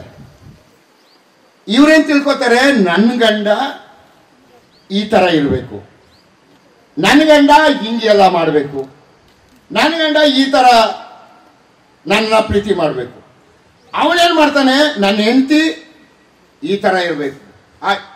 ಬಟ್ ಆಗಿರಲ್ವಲ್ಲ, ದೇವ್ರು ಎಲ್ಲರನ್ನು ಒಂದೇ ತರ ಸೃಷ್ಟಿಯಲ್ಲಿ ಮಾಡಿರ್ತಾನೆ. 5 ಬೆಳನೇ ಒಂಥರ ಮಾಡಿಲ್ಲ ದೇವರು. ಆಕೆ ಬೆಳೆದು ಬಂದ ರೀತಿ ಬೇರೆ, ನೀನು ಬೆಳೆದು ಬಂದ ರೀತಿ ಬೇರೆ, ಆಕೆಯಲ್ಲಿರುವ ಆಶೆಗಳು ಬೇರೆ, ನಿನ್ನಲ್ಲಿರುವ ಆಶೆಗಳು ಬೇರೆ, ಆಕೆಯ ಟೆಂಪರ್ಮೆಂಟ್ ಬೇರೆ, ನಿನ್ನ ಟೆಂಪರ್ಮೆಂಟ್ ಬೇರೆ, ಆಕೆ ಇಷ್ಟ ಬೇರೆ, ನಿನ್ನ ಇಷ್ಟ ಬೇರೆ, ಆಕೆಯ ಭಯ ಬೇರೆ, ನಿನ್ನ ಭಯ ಬೇರೆ. ಅದೇಗೆ ನೀವಿಬ್ರು ಒಂದೇ ಆಗಕ್ಕಾಗುತ್ತೆ? ಅದರಿಂದ ನೀವು ಒಂದಾಗ್ಬೇಕಂದ್ರೆ ಅರ್ಥ ಏನು? ದೇವರು ಯಾರನ್ನ ನಿನಗೆ ಕೊಟ್ಟಿದ್ದಾನೋ ಅವರನ್ನ ಆಸ್ ಇಟ್ ಅಕ್ಸೆಪ್ಟ್ ಮಾಡ್ಕೋಬೇಕು. ಹೋದ್ರಿ ರೋಮಪುರದವ್ರಿಗೆ ಬರೆದ ಪತ್ರಿಕೆ 15ನೇ 7ನೇ ವಚನ. ರೋಮ 15:7. ಆದುದರಿಂದ ಕ್ರಿಸ್ತನು ನಿಮ್ಮನ್ನು ಸೇರಿಸಿಕೊಂಡಂತೆ ನೀವು ಸಹ ಒಬ್ಬರನ್ನೊಬ್ಬರು ಸೇರಿಸಿಕೊಂಡು ದೇವರ ಮಹಿಮೆಯನ್ನು ಪ್ರಕಾಶಪಡಿಸಿರಿ. ಕ್ರಿಸ್ತನು ನಿಮ್ಮನ್ನು ಸೇರಿಸಿಕೊಂಡ ಮೇರೆಗೆ ನೀವು ಒಬ್ಬರನ್ನೊಬ್ಬರು ಸೇರಿಸಿಕೊಳ್ಳ್ರಿ. ಅಂದ್ರೆ ಅವರು ಯಾವ ರೀತಿಯಲ್ಲಿ ಇದ್ದಾರೋ ಅದನ್ನ ಅಕ್ಸೆಪ್ಟ್ ಮಾಡ್ಕೊ. ನೀನು ಏನಂತೆ, ಒಬ್ಬ ಹಸು ಸಾಕಿದ್ನಂತೆ. ಈ ಹಸುದು ಕೆಟ್ಟ ಸ್ವಭಾವ ಏನಂದ್ರೆ, ಹಾಲು ಕೊರಿಯಕ್ಕೆ ಹೋದಾಗ ಬಾಲ್ದಲ್ಲಿ ಹೊಡೆಯೋದಂತೆ. ಎಲ್ಲರೂ ಹೇಳಿದ್ರು, ಕಣ್ಣು ಹೋಗ್ಬಿಡುತ್ತೆ ಕಣೋ, ಕಣ್ಣಿಗೆ ಬಟ್ಟೆ ಕಟ್ಕೊಂಡು ಹಾಲು ಕರಿಯೋ ಅಂತ. ನೀವೇನಂದ, ನಾನಾ ಒಡೆಯ ಅದ ಒಡೆಯ, ನಾನು ಅದಕ್ಕೆ ಎದುರ್ಕೊಂಡು ಕಣ್ಣಿಗೆ ಬಟ್ಟೆ ಕಟ್ಕೋಬೇಕಾ? ಖಂಡಿತ ಇಲ್ಲ, ಅದನ್ನೇ ಬೊಗಿಸ್ತೀನಿ ಅಂತ. ಏನ್ ಮಾಡೋದಂತೆ, ಇಷ್ಟ ದಿನ ಹಾಗೆ ಹಾಲು ಕರಿತಿದ್ದವನು ಏನ್ ಮಾಡ್ದ, ಆ ಹಸು ಬಾಲಕ್ಕೆ 10 ಇಟ್ಟಿಗೆ ಕಟ್ಬಿಟ್ಟು ಹಾಲು ಕರಿಯಕ್ಕೆ ಹೋದ. ಇಷ್ಟ ದಿನ ಏನ್ ಮಾಡ್ತಿತ್ತು, ಬರೀ ಬಾಲ್ನಲ್ಲಿ ಹೊಡಿತಿತ್ತು. ಇವತ್ತೇನ್ ಮಾಡ್ತು, 10 ಇಟ್ಟಿಗೆ ಸೇರ್ಸ್ ಹೊಡಿತು, ತಲೆ ಹೊಡೆದಿತ್ತು. ಈ ಮದುವೆ ಮಾಡ್ಕೊಂಡ್ರು ಹಾಗೆ. ಇವನು ಮದುವೆ ಆದ ತಕ್ಷಣ ನಾನ್ ಗಂಡ, ನಾನ್ ಯಜಮಾನ, ನಾನ್ ಹೇಳ್ದಂಗೆ ಇರಬೇಕು. ಇವ ಹೊರಗಡೆ ಎಲ್ಲ ಆಟೆ ಹೊಡಿತಿರ್ತಾನೆ. ಯಾವುದು ಚಂದ್ರಲೋಕಕ್ಕೆ ಇಲ್ಲಿ ಸಂಗತಿನೂ ಗೊತ್ತು ಇವನಿಗೆ, ಮಾತಾಡ್ತಿರ್ತಾನೆ. ಮನೆಗೆ ಬಂದ್ರೆ ಈ ಹಂದಿ ಗುಟ್ರ ಆಗ್ತದಲ್ಲ, ಎಲ್ಲಿ ಮಾತಾಡ್ಬಿಟ್ರೆ ಏನದು, ಹೊರಗಡೆ ಇಲಿ, ಮನೆಗೆ ಬಂದಾಗ ಹುಲಿ. ಆಕ್ಚುಲ್ ಆಗಿ ಮನೇಲಿ ಇಲಿ, ಹೊರಗಡೆ ಹುಲಿ ಆಗಿರ್ಬೇಕು. ಇಲ್ಲಿ ಮಾಡಲ್ಲ ಇವ. ಇಲ್ಲಿ ಬಂದ್ಬಿಟ್ಟು ಇವ್ರ ಮನೆ ಅಂತಿರ್ತಾನೆ. ನನ್ನದೇ ಯಾವ ಮಕ್ಕಳೇ, ಸತ್ಯವೇದ ಏನ್ ಹೇಳ್ತದೆ, ನೀನು ಸೇರ್ಬೇಕಂದ್ರೆ ಅರ್ಥ ಏನು ಗೊತ್ತಾ, ಒಬ್ಬರನ್ನೊಬ್ಬರು ಅಂಗೀಕರಿಸ್ರಿ ಆಸ್ ಇಟ್ ಈಸ್. ಯಾಕಂದ್ರೆ ನಿನ್ನ ದೇವರು ನಿನಗೆ ಹೆಂಡತಿಯಾಗಿ ಗಂಡನಾಗಿ ಕೊಟ್ಟಿರುವಂತವರು, ದೇವರು ಕೊಟ್ಟಿರುವಂತದ್ದು ಅತಿ ಶ್ರೇಷ್ಠ ಅಂತ ಭಾವಿಸ್ಕೋ. ಎಷ್ಟು ಜನ ಭಾವಿಸ್ತೀರಿ? ಓದ್ರಿ, 2 ವಚನ ಓದ್ರಿ. ಪ್ರಸಂಗಗಳ ಪುಸ್ತಕ 9ನೇ ಅಧ್ಯಾಯ 9ನೇ ವಚನ. ಲೋಕದೊಳಗೆ ದೇವರು ನಿನಗೆ ನೇಮಿಸಿರುವ ವ್ಯರ್ಥ ಜೀವಮಾನದ ವ್ಯರ್ಥ ದಿನಗಳಲ್ಲೆಲ್ಲ ನಿನ್ನ ಪ್ರಿಯ ಪತ್ನಿಯೊಡನೆ ಸುಖದಿಂದ ಬದುಕು. ನಿನ್ನ ಬಾಳಿನಲ್ಲಿಯೂ ನೀನು ಲೋಕದೊಳಗೆ ಪಡುವ ಪ್ರಯಾಸದಲ್ಲಿಯೂ ಇದೇ ನಿನಗೆ ಬಂದ ಪಾಲು. ಗಮನಿಸ್ರಿ, ನಿನಗೆ ಯಾರು ದೇವರು ಹೆಂಡತಿಯಾಗಿ ಕೊಟ್ಟಿದ್ದಾನೆ, ಈ ನಷ್ಟವಾಗುವ ಈ ಲೋಕದಲ್ಲಿ ನಿನಗೆ ದೇವರು ಕೊಟ್ಟುವ ಪತ್ನಿಯಲ್ಲಿ ಸಂತೋಷವನ್ನು ಅನುಭವಿಸು. ಯಾಕಂದ್ರೆ ದೇವರು ಕೊಟ್ಟಂತ ಆಸ್ತಿ ಅದು, ಅದರಷ್ಟು ಶ್ರೇಷ್ಠವಾದದ್ದು ಯಾವುದೂ ಇಲ್ಲ. ಸರಿ, ಇಲ್ಲಿ ಎಷ್ಟು ಜನ ವಿಶ್ವಸುಂದರಿಯರು ಇದ್ದಾರೆ? ಗಂಡಸರು ಕೇಳ್ತಾ ಇದ್ದೀನಿ. ಎಲ್ಲ ದೂರ ಕೂತ್ಕೊಂಡ್ಬಿಟ್ಟವ್ರೆ, ಇವನು ಪ್ರಶ್ನೆ ಕೇಳ್ತಾನೆ ಅಂತ. ಪ್ರಿಯ ಗಂಡಂದಿರೇ, ಇಲ್ಲಿ ಇಷ್ಟು ಜನ ಸ್ತ್ರೀಯರು ಕೂತಿದ್ದಾರೆ. ವಿಶ್ವಸುಂದರಿಯರು ಯಾರಾದ್ರೂ ಇದ್ದಾರಾ?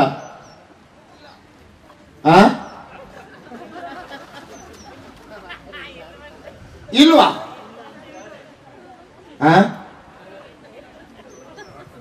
ಇದಾರ ಇಲ್ವಾ?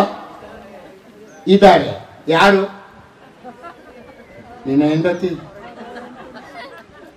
ದೇವ್ರ ವಾಕ್ಯ ಹೇಳ್ತಾರೋ ಅದು ಒಂದಾಗ್ಬೇಕಂದ್ರೆ ಅರ್ಥ ಏನ್ ಗೊತ್ತಾ?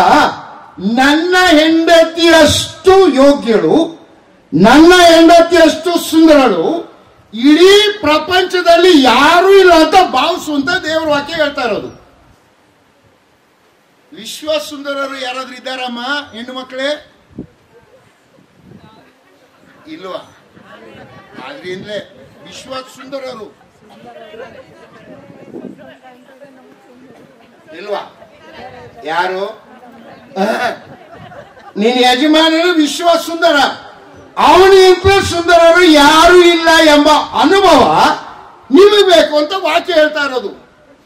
ಒಂದಾಗ್ಬೇಕಂದ್ರೆ ಅರ್ಥ ಏನು ಗೊತ್ತಾ? ನಾವು ಒಬ್ಬರಿಗೊಬ್ಬರು ಅವರಷ್ಟು ಶ್ರೇಷ್ಠರು ಯಾರು ಇಲ್ಲ ಎಂಬುದನ್ನ ಭಾವಿಸ್ರಿ. ಅದಕ್ಕೆ ಬದಲಾಗಿ ದೇವರ ವಾಕ್ಯ ಹೇಳ್ತದೆ, ಪ್ರೀತಿಸದೇ ಇರುವವನು ಕೊಲೆಗಾರನಾಗಿದ್ದಾನೆ. ಮತ್ತಾಯನ ಸುವಾರ್ತೆ 5ನೇ ಅಧ್ಯಾಯ 21, 22ರಿಂದ 23 ವಚನದಲ್ಲಿ ನರಹತ್ಯೆ ಮಾಡಬಾರದೆಂದು ಹೇಳಿಯದೆಂದು ಕೇಳಿದಿರಷ್ಟೇ. ಆದರೆ ನಾನು ನಿಮಗೆ ಏನು ಹೇಳ್ತೇನೆ, ಪರ ವ್ಯಕ್ತಿಯನ್ನು ನೋಡಿ ಮನಸ್ಸಿನಲ್ಲಿ ಅಯೋಗ್ಯ ಅಂದ್ರೆ ತೀರ್ಪೆ ಗುರಿ ಆಗ್ತಿ, ಮೂರ್ಖ ಅಂದ್ರೆ ನರಕಕ್ಕೆ ಹೊರಟೋಗ್ತಿ. ಅಂದ್ರೆ ಯೇಸು ಅನ್ನೋ ಮಾತಿನ ಅರ್ಥ, ನಮ್ಮ ಮನಸ್ಸಿನಲ್ಲಿ ಮತ್ತೊಬ್ಬ ವ್ಯಕ್ತಿಯನ್ನು ನೋಡಿ ಅಯೋಗ್ಯ ಮೂರ್ಖ ಅಂದ್ರೆ ಕೊಲೆ ಸಮಾನ. 1 ಯೋಹಾನ 3:15 ಬರೀತಾನೆ ಯೋಹಾನನು, ತನ್ನ ಸಹೋದರ ಪ್ರೀತಿಸೇ ಇರುವವನು ಕೊಲೆಗಾರನಾಗಿದ್ದಾನೆ. ಮತ್ತು ಯಾವ ಕೊಲೆಗಾರನಲ್ಲಿಯೂ ನಿತ್ಯ ಜೀವ ಇಲ್ಲ ಎಂಬುದು ನಮಗೆ ಗೊತ್ತದೆ ಅಲ್ವಾ? ಎಫೆಸ ಬರೆದ ಪತ್ರಿಕೆ 4ನೇ ಅಧ್ಯಾಯ 2ನೇ ವಚನ. ಎಫೆಸ 4:2.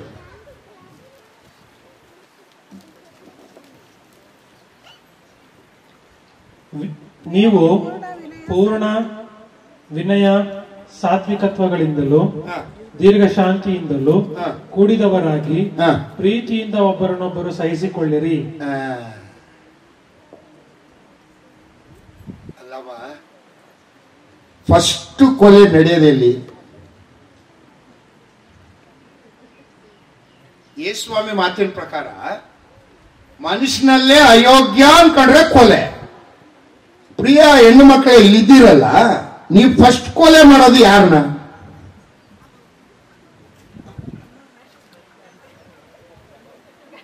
ಹೇಳಮ್ಮ ಧೈರ್ಯವಾಗಿ, ಇಲ್ಲ ನಾನೇ ಹೇಳ್ಬಿಡ್ತೀನಿ. ಈ ಅಡಿಗೆ ಮನೆಯಲ್ಲಿ ಗೊಣಗ್ತಿರಲ್ವಾ, ಏನಾದ್ರೂ ನಿಮ್ ಗಂಡಂದಿರು ಮೈಕ್ ಹಿಡಿದು ಬಿಟ್ರೆ ಹಾರ್ಟ್ ಅಟ್ಯಾಕ್ ಆಗಿ ಹೋಗ್ಬಿಡ್ತಾನೆ. ಎಂತ ಮಾತು ಬಂದಿರ್ತದೆ ಗೊತ್ತಾ ಗೊಣಗುವಾಗ? ಯಾಕಂದ್ರೆ ಅವ್ನು ಕೇಳಿಸ್ಕೊಳ್ಳಲ್ಲ ಅಂತ ಗೊತ್ತಲ್ಲ. ಜೋರಾಗಿ ಹೇಳ್ಬಿಟ್ರೆ ಮುಖ ಮೈದಾನ ಮಾಡ್ಬಿಡ್ತಾನೆ. ಒಣಗ್ತಿರಲ್ವಾ? ಏನಾದ್ರೂ ಅವನು ಮೈಕ್ ಹಿಡಿದು ಬಿಟ್ರೆ ಬದುಕ್ತಾನವ? ಖಂಡಿತ ಬದುಕಲ್ಲ. ಅಂದ್ರೆ ಏನ್ ತೋರಿಸ್ತದೆ ಅದು? ನೀವು ನಿಮ್ಮ ಕುಟುಂಬದಲ್ಲಿ ಕೊಲೆ ಮಾಡೋದು ಯಾರನ್ನ ಗೊತ್ತಾ? ಮೊದಲು ಗಂಡ ಹೆಂಡ್ತಿನ, ಹೆಂಡತಿ ಗಂಡನ. ಯಾವ ಪರಲೋಕ ರಾಜ್ಯದ ಗಂಡ ಹೆಂಡ್ತಿರು ನೀವು? ಹಾಗಾದ್ರೆ ಸೇರಿ ಅಂದ್ರೆ ಅರ್ಥ ಏನು? ಮತ್ತೆ ಒಬ್ಬರೊಬ್ಬರು ಸೇರಿ ಅಂದ್ರೆ ಏನು ಹೇಳ್ತಾ ಇದ್ದಾನೆ ದೇವರ ವಾಕ್ಯದಲ್ಲಿ? ನನ್ನ ಹೆಂಡತಿ ನನಗೆ ವಿಶ್ವ ಸುಂದರಿ ಯಾಕೆ? ನನ್ನ ಹೆಂಡತಿ ಅಷ್ಟು. ಅದಕ್ಕೆ ಬದಲಾಗಿ ಅವಳು ನೋಡ್ ಕಲ್ತ್ಕಳೆ ಅಂತ ನೀವ. ಇವಳೇನ್ ಮಾಡ್ತಾಳೆ? ಸವಾಸಿಯರು ಒಂದ್ಸಲ ಗಂಡ ಹೆಂಡ್ತಿರು 1 ತಿಂಗಳು ಮಾತಾಡಿರ್ಲಿಲ್ವಂತೆ. ಬಸ್ ಹತ್ತಿದ್ರು ಬೆಂಗಳೂರಲ್ಲಿ, ಸಿಟಿ ಬಸ್ಸು. ಗ್ರಾಚಾರಕ್ಕೆ ಏನಾಯ್ತು, ಗಂಡ ಹೆಂಡ್ತಿರಿಗೆ ಇವನೇನ್ ಮಾಡೋದು, ಅಂಗಡಿಗೆ ಹೋಗೋದು, ಸಾಮಾನು ತರೋದು, ತಂದು ಟೇಬಲ್ ಮೇಲೆ ಟ್ಯಾಪ್ ಅಂತ ಹಾಕೋದು. ಯಾಕಂದ್ರೆ ಅವಳ ಜೊತೆ ಮಾತಾಡಕ್ಕೆ ಇದಿಲ್ಲ, ತಂದು ಹಾಕಿದೀನಿ ಸಾಯಿ ಅಂತ ಹೇಳಕ್ಕೆ. ಅವಳೇನ್ ಮಾಡೋದು, ಅಡಿಗೆ ಮಾಡ್ಬಿಟ್ಟು ಅಡಿಗೆ ಆಗಿದೆ ಊಟ ಮಾಡಿ ಅಂತ ಹೇಳಕ್ಕೆ ಇವ್ರಿಗೆ ಸಂಯಮ ಇಲ್ಲ. ಅಡಿಗೆ ಮಾಡ್ಬಿಟ್ಟು ತಂದು ಟೇಬಲ್ ಟ್ಯಾಪ್ ಅಂತ ಹಾಕೋದು, ಮಾಡಿಟ್ಟಿದೀನಿ ಸಾಯಿ ಅಂತ ಅವಳು. ಏನಾಯ್ತು, ಇಬ್ರು ಕೂಡ ಬಸ್ ಹತ್ತಿದ್ರು, ಎದುರು ಬದ್ರು ಸೀಟು. ಗಂಡನಿಗೆ ಇದ್ದಕ್ಕಿದ್ದಂಗೆ ಹೆಂಡತಿ ಜೊತೆ ಮಾತಾಡ್ಬೇಕು ಅಂತ ಆಸೆ ಆಗೋಯ್ತು. ಎಲ್ಲಿ? ಬಸ್ ಒಳಗೆ, ಸಿಟಿ ಬಸ್ ಒಳಗೆ. ಮನೇಲೆ ಮಾತಾಡಿಲ್ಲ 2 ತಿಂಗಳು. ಏನ್ ಮಾಡ್ದ ಅವನು? ಹೆಂಡತಿ ಹತ್ರ ಮಾತಾಡ್ಬೇಕು ಅಂತ ಆಸೆ ಬಂದಿದ್ದಕ್ಕೆ ಒಂದು ಕಾರಣ ಇತ್ತು. ಅವನು ಹೋಗ್ತಿದ್ದಂತ ಬಸ್ ಹೋಗ್ತಿದ್ದಂತ ರೋಡ್ ಸೈಡ್ ಅಲ್ಲಿ ಕೋತಿಗಳು ಹೋಗ್ತಿದ್ವು. ಈ ಕೋತಿಗಳು ನೋಡ್ಬಿಟ್ಟು ಏನಂದ ಹೆಂಡತಿಗೆ, ಲೇ ನೋಡೆ ನಿಮ್ ಮನೆಯವ್ರು ಹೋಗ್ತಾ ಇದ್ದಾರೆ ಅಂದ. ಅವಳು ಇವನ್ಗೆ ಸವಾಸೇರು, ಹೌದು ರೀ ನಮ್ ಯಜಮಾನ್ ಸಂತಾನದವ್ರು ಒಂದು. ಕೇಳಿಸ್ಕೊಂಡ್ರಲ್ಲ ಇಬ್ರನ್ನ. ಇದು ನನ್ನ ನಿನ್ನ ಮನೆ ಸತ್ಯ ಅಲ್ವಾ? ಇದು ನನ್ನ ಮನೆ ಸತ್ಯ ಅಲ್ವಾ? ಹೇಳ್ರಿ, ನೀವ್ ಹೇಳ್ರಿ ಈಗ ನನ್ಗೆ. ಯಾವ ಸೀಮೆಯ ಕ್ರೈಸ್ತ ವಿಶ್ವಾಸಿಗಳು ನಾನು ನೀನು? ಯಾವ ಸೀಮೆಯ ಕ್ರೈಸ್ತ ದಂಪತಿಗಳು ನಾನು ನೀನು? ವಾಕ್ಯ ಹೇಳ್ತಾ ಇರೋದೇನು? ವಾಕ್ಯ ಹೇಳ್ತಾ ಇರೋದೇನು? ನಾವು ಏನ್ ಮಾಡ್ತೇವೆ? ನಮ್ಮ ಗಂಡಂದಿರನಾಗ್ಲಿ ನಮ್ಮ ಹೆಂಡತಿರನಾಗ್ಲಿ ನಾವು ಅವರನ್ನ ಸೇರೋದೇ ಇಲ್ಲ ನಮ್ಮ ಜೀವಮಾನದಲ್ಲಿ. ಕಾರಣವಿಲ್ಲದೆ ಅವ್ರ ಜೊತೆಗಿರ್ತೀವಿ. ಯಾಕಿರ್ತೀವಿ? ಒಂದು ಸಮಾಜ ನಮ್ಮನ್ನ ಏನ್ ಅನ್ಕೋತದೆ ಅಂತ ಒಟ್ಟಿಗಿರ್ತೀವಿ. ಖಂಡಿತವಾಗಿ ಇಬ್ರು ಒಂದಾಗ ಇರೋದೇ ಇಲ್ಲ. 2 ಫೈನಾನ್ಷಿಯಲ್ ಮ್ಯಾಟರ್. ಇವನ್ನ ಬಿಟ್ಬಿಟ್ಟು ಹೋದ್ರೆ ನನ್ ಸಾಕೋರು ಯಾರು? ಏನ ಅನ್ಕೊಂಡ್ ಸಾಯ್ಲಿ ತಂದಾಕ್ತಾನಲ್ಲ ಅಂತ ಇರ್ತೀವಿ. 3 ಪ್ರೊಟೆಕ್ಷನ್. ಇವನ್ ಬಿಟ್ಬಿಟ್ಟು ಹೋದ್ರೆ ನನ್ನ ಯಾರು ನೋಡ್ಕೊತಾರೆ? ಇಲ್ಲಮ್ಮ, ಇದೆಲ್ಲ ಜೀವಿತ. ಸತ್ಯವೇದ ಹೇಳೋದು ಇದಲ್ಲ. ನೀನು ತಂದೆ ತಾಯಿಗಳನ್ನ ಬಿಡ್ಬೇಕು, ವ್ಯಾಮೋಹ ಬಿಡ್ಬೇಕು. ನೀನು ಬಿಟ್ಟಿದ್ ಮಾತ್ರ ಅಲ್ಲ, ನೀನು ಸೇರ್ಬೇಕು ಅಂದ್ರೆ ಅರ್ಥ ಏನ್ ಗೊತ್ತಾ? ನೀವಿಬ್ಬರು ಒಂದೇ ರೀತಿಯಲ್ಲಿ ಒಬ್ಬರನ್ನೊಬ್ಬರು ಒಪ್ಪಿಕೊಂಡಿರ್ಬೇಕು. ನೋಡ್ರಿ, ಒಂದು ಮನೆಯಲ್ಲಿ ಗಂಡ ಅವನಿಗೆ ಆಬ್ಸೆಂಟ್ ಮೈಂಡೆಡ್ ಪ್ರೊಫೆಸರ್ ಅಂತ, ಅವನು ಪ್ರೊಫೆಸರ್. ಅವನು ಅನೇಕ ಸಲ ಏನಂತ ಮಾಡ್ತಿದ್ದಂತೆ, ಹೆಂಡತಿ ಇದ್ದಾಳೆ ಅನ್ನೋದನ್ನ ಮರ್ತು ಬಿಡ್ತಿದ್ನಂತೆ. ಕಾಲೇಜಲ್ಲಿ ಲೆಕ್ಚರ್ ಮಾಡ್ಕೊಂಡು ಹೆಂಡತಿ ಇದ್ದಾಳೆ ಅಂತಲೇ ಮರ್ತೋಗ್ಬಿಡೋನು. ಒಮ್ಮೆ ಏನ್ ಮಾಡ್ದ, ಒಂದ್ ದಿವಸ ಇದ್ದಕ್ಕಿದ್ದಂಗೆ ಹೆಂಡತಿ ಮೇಲೆ ಪ್ರೀತಿ ಬಂದ್ಬಿಡ್ತು. ಫೋನ್ ಮಾಡ್ದ ಹೆಂಡತಿಗೆ, ಇಲ್ಲೇ ಇವತ್ತು ಬರ್ತೀನಿ ಕಣೆ, ನಿನ್ನ ಮಾಲ್ ಕರ್ಕೊಂಡು ಹೋಗ್ತೀನಿ, ಅಡಿಗೆ ಏನು ಮಾಡಬೇಡ, ಬರುವಾಗ್ಲೇ ನವಾಬು ಕಬಾಬು ಅದೇನೇನು ಇದೆಯಲ್ಲ ನನ್ಗೆ ಗೊತ್ತಿಲ್ಲ ಅವೆಲ್ಲ, ನೀವು ಇಲ್ಲಿಯವ್ರು ಚೆನ್ನಾಗಿ ಗೊತ್ತಿರುತ್ತೆ ಅದೆಲ್ಲ. ಅದೇನೋ ಮಾಡಿದ್ರಲ್ಲ ಈಗ ಮಧ್ಯಾಹ್ನ, ಕಬಾಬ ನವಾಬ್ ಅನ್ಕೊಂಡು ಬಿರಿಯಾನಿ ಎಲ್ಲ ಕಟ್ಸ್ಕೊಂಡ್ ಬಂದ. ಹೆಂಡತಿಗೆ ಏನಾಯ್ತು, ಅಯ್ಯೋ ನನ್ ಗಂಡ ಎಂದು ಇಲ್ಲದೆ ನನ್ನ ನೆನಪು ಮಾಡ್ಕೊಂಡ್ಬಿಟ್ನಲ್ಲ ನನ್ ಗಂಡ ಅಂತ ಖುಷಿ ಆಯ್ತು ಅವಳಿಗೆ. ಏನ್ ಮಾಡ್ದ, ಮಾಪ್ ತಕೊಂಡು ಮನೆ ಒರೆಸ್ತಾರಲ್ಲ ಅದನ್ನ ತಕೊಂಡು ಮನೆಯೆಲ್ಲ ಉಜ್ಜಿ ಉಜ್ಜಿ ಉಜ್ಜಿ ಎಲ್ಲ ಶುದ್ಧ ಮಾಡ್ಬಿಟ್ಟು ಟೇಬಲ್ ಮೇಲೆ ವಾಸ್ ಇಟ್ಬಿಟ್ಟು ಗಂಡನಿಗೋಸ್ಕರ ಸಿದ್ಧವಾಗಿ ಕಾಯ್ತಾ ನಿಂತ್ಕೊಂಡು. ಈ ಪಾರ್ಟಿ ಬಂದ, ಬರುವಾಗ್ಲೇ ಎಲ್ಲ ಕಟ್ಸ್ಕೊಂಡ್ ಬಂದ ಹೋಟ್ಲಿಂದ ಎಲ್ಲ. ಗ್ರಾಚಾರಿಕೆ ಏನಾಗಿತ್ತು ಅವತ್ತು, ಸೈಕ್ಲೋನ್ ಆಗಿ ಮಳೆ ಬೀಳ್ತಿತ್ತು. ಕಾರಿಂದ ಇಳಿದ, ಕೇಸರಿ ಇತ್ತಲ್ಲ ತುಳ್ದ. ಇವನು ಏನು ಅಂತ ಗೊತ್ತಿತ್ತು ಅವಳಿಗೆ, ಮರ್ತು ಬಿಡ್ತಾನೆ ಅಲ್ಲ. ಇವನೇನ್ ಮಾಡ್ದ, ಹೆಂಡತಿ ನೋಡೋ ಖುಷಿಲಿ ಏನ್ ಮಾಡ್ಬಿಟ್ಟ, ಕೆಸರು ಕಾಲಾಕಿದ್ದು ಇವಳು ಏನ್ ಮಾಡಿದ್ದ, ಮನೆಯೆಲ್ಲ ಶುದ್ಧವಾಗಿ ಒರೆಸಿಟ್ಟಿರಲಿಲ್ಲ, ಆ ಕೆಸರು ಕಾಲೇ ಊಟ ಎಲ್ಲ ಎತ್ಕೊಂಡು ಮನೆ ಒಳಗ್ಬಿಟ್ಟ. ಇವಳಿಗೆ ಏನಾಗೋಯ್ತು, ಬೆಳಿಗ್ಗೆಯಿಂದ ಮನೆ ಒರೆಸಿ ಕಾಯ್ತಾ ಇದ್ದೀನಿ, ದರೆದವನು ಬಂದು ಕೆಸರು ತಗೊಬಂದು ಮನೆಯೆಲ್ಲ ಕೆಸರು ಮಾಡ್ಬಿಟ್ಲ ಅನ್ಬಿಟ್ಟು. ಬುದ್ಧಿದಾನೆ ನಿನ್ಗೆ, ಬೆಳಗ್ಗೆಯಿಂದ ಎಷ್ಟು ಒದ್ದಾಡಿದೀನಿ, ಬಂದ್ಬಿಟ್ಟ ಅಲ್ಲಿ ಕೆಸರು ಮಾಡ್ಕೊಂಡು, ತಲೆ ಇಲ್ವಾ ನಿನ್ಗೆ ಅಂತ ಬೋಯ್ತು. ಪಾಪ ಹೆಂಡತಿ ನೋಡ್ತೀನಿ ಎಂಬ ಕಾತ್ರದಲ್ಲಿ ಬಂದ ಗಂಡ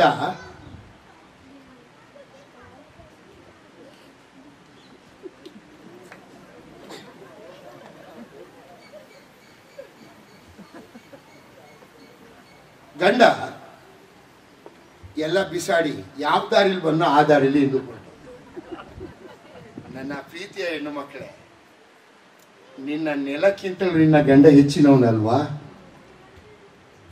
ನೆಲವನ್ನು ಮತ್ತೆ ಒರೆಸ್ಕೊಳ್ಬೋದಿತ್ತಲ್ವಾ? ನೀನು ಒಂದು ಕ್ಷಣದ ತಾಳ್ಮೆ, ನಿನ್ನ ಗಂಡ ನಿನ್ನ ಮನೆಯ ನೆಲಕ್ಕಿಂತಲೂ ಹೆಚ್ಚಿನವನಲ್ವಾ? ಎಷ್ಟು ಸಲ ಇದನ್ನು ನಾವು ಅರ್ಥ ಮಾಡ್ಕೊಳ್ತೇವೆ. ಇನ್ನೊಂದು ಮನೆಯಲ್ಲಿ ಮನೆಯ ಪ್ರಾಬ್ಲಮ್ ಏನಂದ್ರೆ ಅವಳು ಬೆಳೆದು ಬಂದಿರೋ ರೀತಿ ಬೇರೆ. ಅವ್ರ ಮನೆ ನೀತಿ ಏನು? ನ್ಯೂಸ್ ಪೇಪರ್ ಓದಿದ್ರು ಐರನ್ ಮಾಡಿ ಮಡ್ಚಿಟ್ಟಂಗೆ ಇಡಬೇಕು. ಬಾತ್ರೂಮ್ಗೆ ಹೋದ್ರೆ ಟೂತ್ ಪೇಸ್ಟ್ ಅಲ್ಲಿ ಇವ್ರ ಅಪ್ಪ ಅಮ್ಮನ ಮನೆ ಕಲ್ಸಿರೋದು ಹಿಂದ್ಗಡೆಯಿಂದಲೇ ಒತ್ತಬೇಕು, ಮಧ್ಯದಲ್ಲೂ ಒತ್ತಂಗಿಲ್ಲ. ಈ ನಮ್ ಗುಂಡ ITBT ಗುಂಡ, ಇವನಿಗೇನು ಹಿಂದೆ ಒತ್ತೇನು ಮುಂದೆ ಒತ್ತೇನು, ನನಗೇನು ಬರಬೇಕು? ಪೇಸ್ಟ್ ಬರಬೇಕು.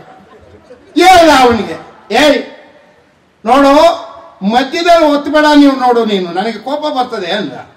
ಇವ ಅದೇನೇ ಇವಳು ಹಿಂದೆ ಒತ್ತು ಮುಂದೆ ಒತ್ತು ಯಾವಾಗ ಅನ್ಬೇಡ. ಅವನು ದಿನ ಹಂಗೆ ಒತ್ಬಿಟ್ಟು ಊದ್ಕೊಂಡು ಹೋದ. 4 ದಿನ ನೋಡಿದ್ಲು, ಐದು ಸರ್ ಬುದ್ಧಿದೇನೋ ನಿನ್ಗೆ, ಯೋಗ್ಯ ನೀನು, ಯಾವ ನಿಮ್ಮ ಅಪ್ಪ ಅಮ್ಮ ಹೇಳ್ಕೊಟ್ಟವ್ರು ನಿನ್ಗೆ? ಹಿಂದೆ ಹೊತ್ತು ಹೆಂಗ ನಂಗೆ ಒತ್ತು ಬಿಡ್ತೀಯಲ್ಲ ಅಂತ ಜಗಳ, ದೊಡ್ಡ ಜಗಳ. ಎಷ್ಟಕ್ಕೆ? ಪೇಸ್ಟ್ ತಂದಿರೋನು ಯಾರು? ಅಲ್ಲಮ್ಮ, ಅವನು ಹಿಂದೆ ಓದ್ಕೊಂಡು ನೀನು ಸರಿ ಮಾಡ್ಕೋ. ಪೇಸ್ಟ್ಗಿಂತ ನಿನ್ ಗಂಡ ದೊಡ್ಡವನಲ್ವಾ? ವಾಕ್ಯ ಏನ್ ಹೇಳ್ತಾ ಇದೆ? ಒಬ್ಬನವ್ರು ಅಂಗೀಕರಿಸಿದ ಅರ್ಥ ಏನ್ ಗೊತ್ತಾ? ಅವನ ನೇಚರೇ ಬೇರೆ, ನಿನ್ನ ನೇಚರೇ ಬೇರೆ, ಅವನ ಆಸೆಗಳೇ ಬೇರೆ, ನಿನ್ನ ಆಸೆಗಳೇ ಬೇರೆ, ಅವನ ಡಿಸಿಪ್ಲಿನ್ ಬೇರೆ, ನಿಂದೆ ಬೇರೆ. ಇದೆರಡನ್ನ ಒಪ್ಕೊಳ್ರಿ ಒಬ್ಬರಿಗೊಬ್ರು ಅಂತ ಆದ. ನಮ್ಮ ಮನೇಲಿ ಇದೇ ಪ್ರಾಬ್ಲಮ್ ಅಲ್ವಾ? ಹೇಳ್ರಿ, ದೇವರು ಎಷ್ಟು ಚಂದ ಯೋಚನೆ ಮಾಡಿದಾನೆ ವಾಕ್ಯದಲ್ಲಿ ಗಮನಿಸ್ರಿ.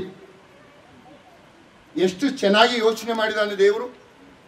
ನೀವು ಒಬ್ಬರನ್ನೊಬ್ಬರು ಅಂಗೀಕರಿಸ್ರಿ ಅಂದ್ರೆ ಅರ್ಥ ಏನ್ ಗೊತ್ತಾ? ಅವರು ಬರುವಾಗ ಮದುವೆ ಆದ ತಕ್ಷಣ ಅವರ ಹಳೆ ನೇಚರ್ ಹೊರಟೋಗಲ್ಲ. ನೀವೇನ್ ಮಾಡ್ಬೇಕು? ಅದನ್ನ ಒಬ್ಬರಿಗೊಬ್ರು ಪ್ರೀತಿಯಿಂದ ಕಲಿಸ್ಬೇಕದನ್ನ. ಯಾಕಂದ್ರೆ ಅವರು ನಿನ್ನ ಆಸ್ತಿ, ನಿನ್ನ ಮನೆ, ನಿನ್ನ ಯಜಮಾನ, ನಿನ್ನ ಹೆಂಡತಿ. ಈ ಮನಸ್ಸು ನಿಮಗೆ ಎಲ್ಲಿವರೆಗೂ ಬರೋಲ್ಲ, ನಿಮ್ಮ ಮದುವೆ ಜೀವಿತ, ಕುಟುಂಬ ಜೀವಿತ ದೇವರ ದೃಷ್ಟಿಯಲ್ಲಿ ಸತ್ಯವಾದ ಜೀವಿತ ಆಗಲಿಕ್ಕೆ ಸಾಧ್ಯತೆ ಇಲ್ಲ. ಇದನ್ನೇ ವಾಕ್ಯ ನಿಮಗೆ ಇಲ್ಲಿ ಓದ್ತಾ ಇದ್ದೀವಿ.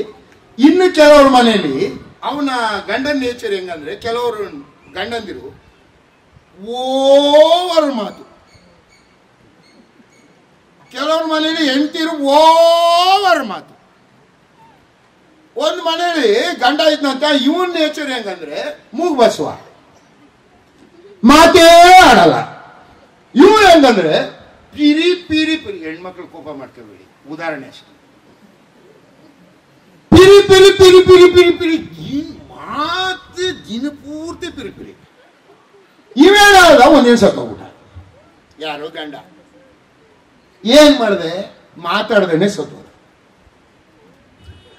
ಗಂಡನ ಸಮಾಧಿ ಮೇಲೆ ಬರ್ಕತ್ತೀವಲ್ಲಪ್ಪ, ಏನಂತ ಬರ್ಕತ್ತೀರಿ?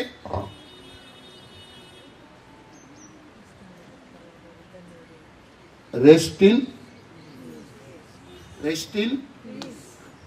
ಪಾಪ ಅವನು ಎಲ್ಲ ಒದ್ದಾಡ್ತಿರ್ತಾನೆ, ಬರ್ಕತ್ತೀವಿ ರೆಸ್ಟ್ ಇನ್ ಪೀಸ್ ಅಂತ. ಇವಳೇನ್ ಮಾಡ್ದ? ಗಂಡನ ಸಮಾಧಿ ಮೇಲೆ ರೆಸ್ಟ್ ಇನ್ ಪೀಸ್ ಅಂತ ಬರ್ದಿತ್ತು. ಬಂದು ನಿಂತ್ಕೊಂಡು ನೋಡ್ತಾ ಇದ್ಲು, ಅಳ್ತಾ ನಿಂತಿದ್ಲು. ಆ ಗಂಡಸ್ರ ಪಕ್ಕದಲ್ಲಿ ನಿಂತಿದ್ದವರೆಲ್ಲ ಮರಾಗಿತ್ತಿ. ಗಂಡ ಇರುವಾಗ ಪಿರಿ ಪಿರಿ ಪಿರಿ ಅಂದು ಮಾತಾಡಕ್ ಬಿಡದೆ ಪಾಪ ಸತ್ತೋದ. ಈಗ ಇವಳು ಮೌನವಾಗಿ ನಿಂತಿದ್ದಾಳೆ ಅಂತ ಹೇಳು. ಅವಳೇನ್ ಮಾಡ್ದ? 2 ನಿಮಿಷ ಹತ್ಬಿಟ್ಟು ಹೋಗಿ ರೆಸ್ಟ್ ಇನ್ ಪೀಸ್ ಮುಂದೆ ಹೋಗಿ 2 ಅಕ್ಷರ ಬರಲು, ಅಂಟಿಲ್ ಐ ಕಮ್. ಪಾಪ ಇಂಗ್ಲಿಷ್ ನಿಮ್ಗೆ ಅರ್ಥ ಆಗ್ಲಿಲ್ಲ ಅಂತ ಕಾಣಿಸ್ತದೆ. ಸಮಾಧಾನದಲ್ಲಿ ನಿದ್ರೆ ಹೋಗಿದೆ ಅಂತ ಬರ್ದಿದ್ರಲ್ಲ, ಅದ್ರ ಮುಂದೆ ನಾನು ಬರುವವರೆಗೂ ಅಂತ ಬರಲಿ ಇವಳು.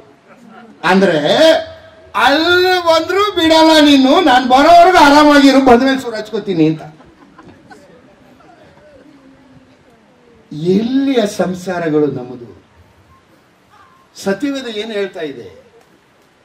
ನೀವು ನಿಮ್ಮ ಪುರುಷನೇ ನಿನ್ನ ತಂದೆ ತಾಯಿಗಳನ್ನು ಬಿಡಬೇಕು. ನಿನ್ನ ತಂದೆ ತಾಯಿಗಳನ್ನು ಬಿಡಬೇಕು. ಎಲ್ಲಿವರೆಗೂ ನೀನು ಬಿಡುವುದಿಲ್ಲ, ನಿನ್ನ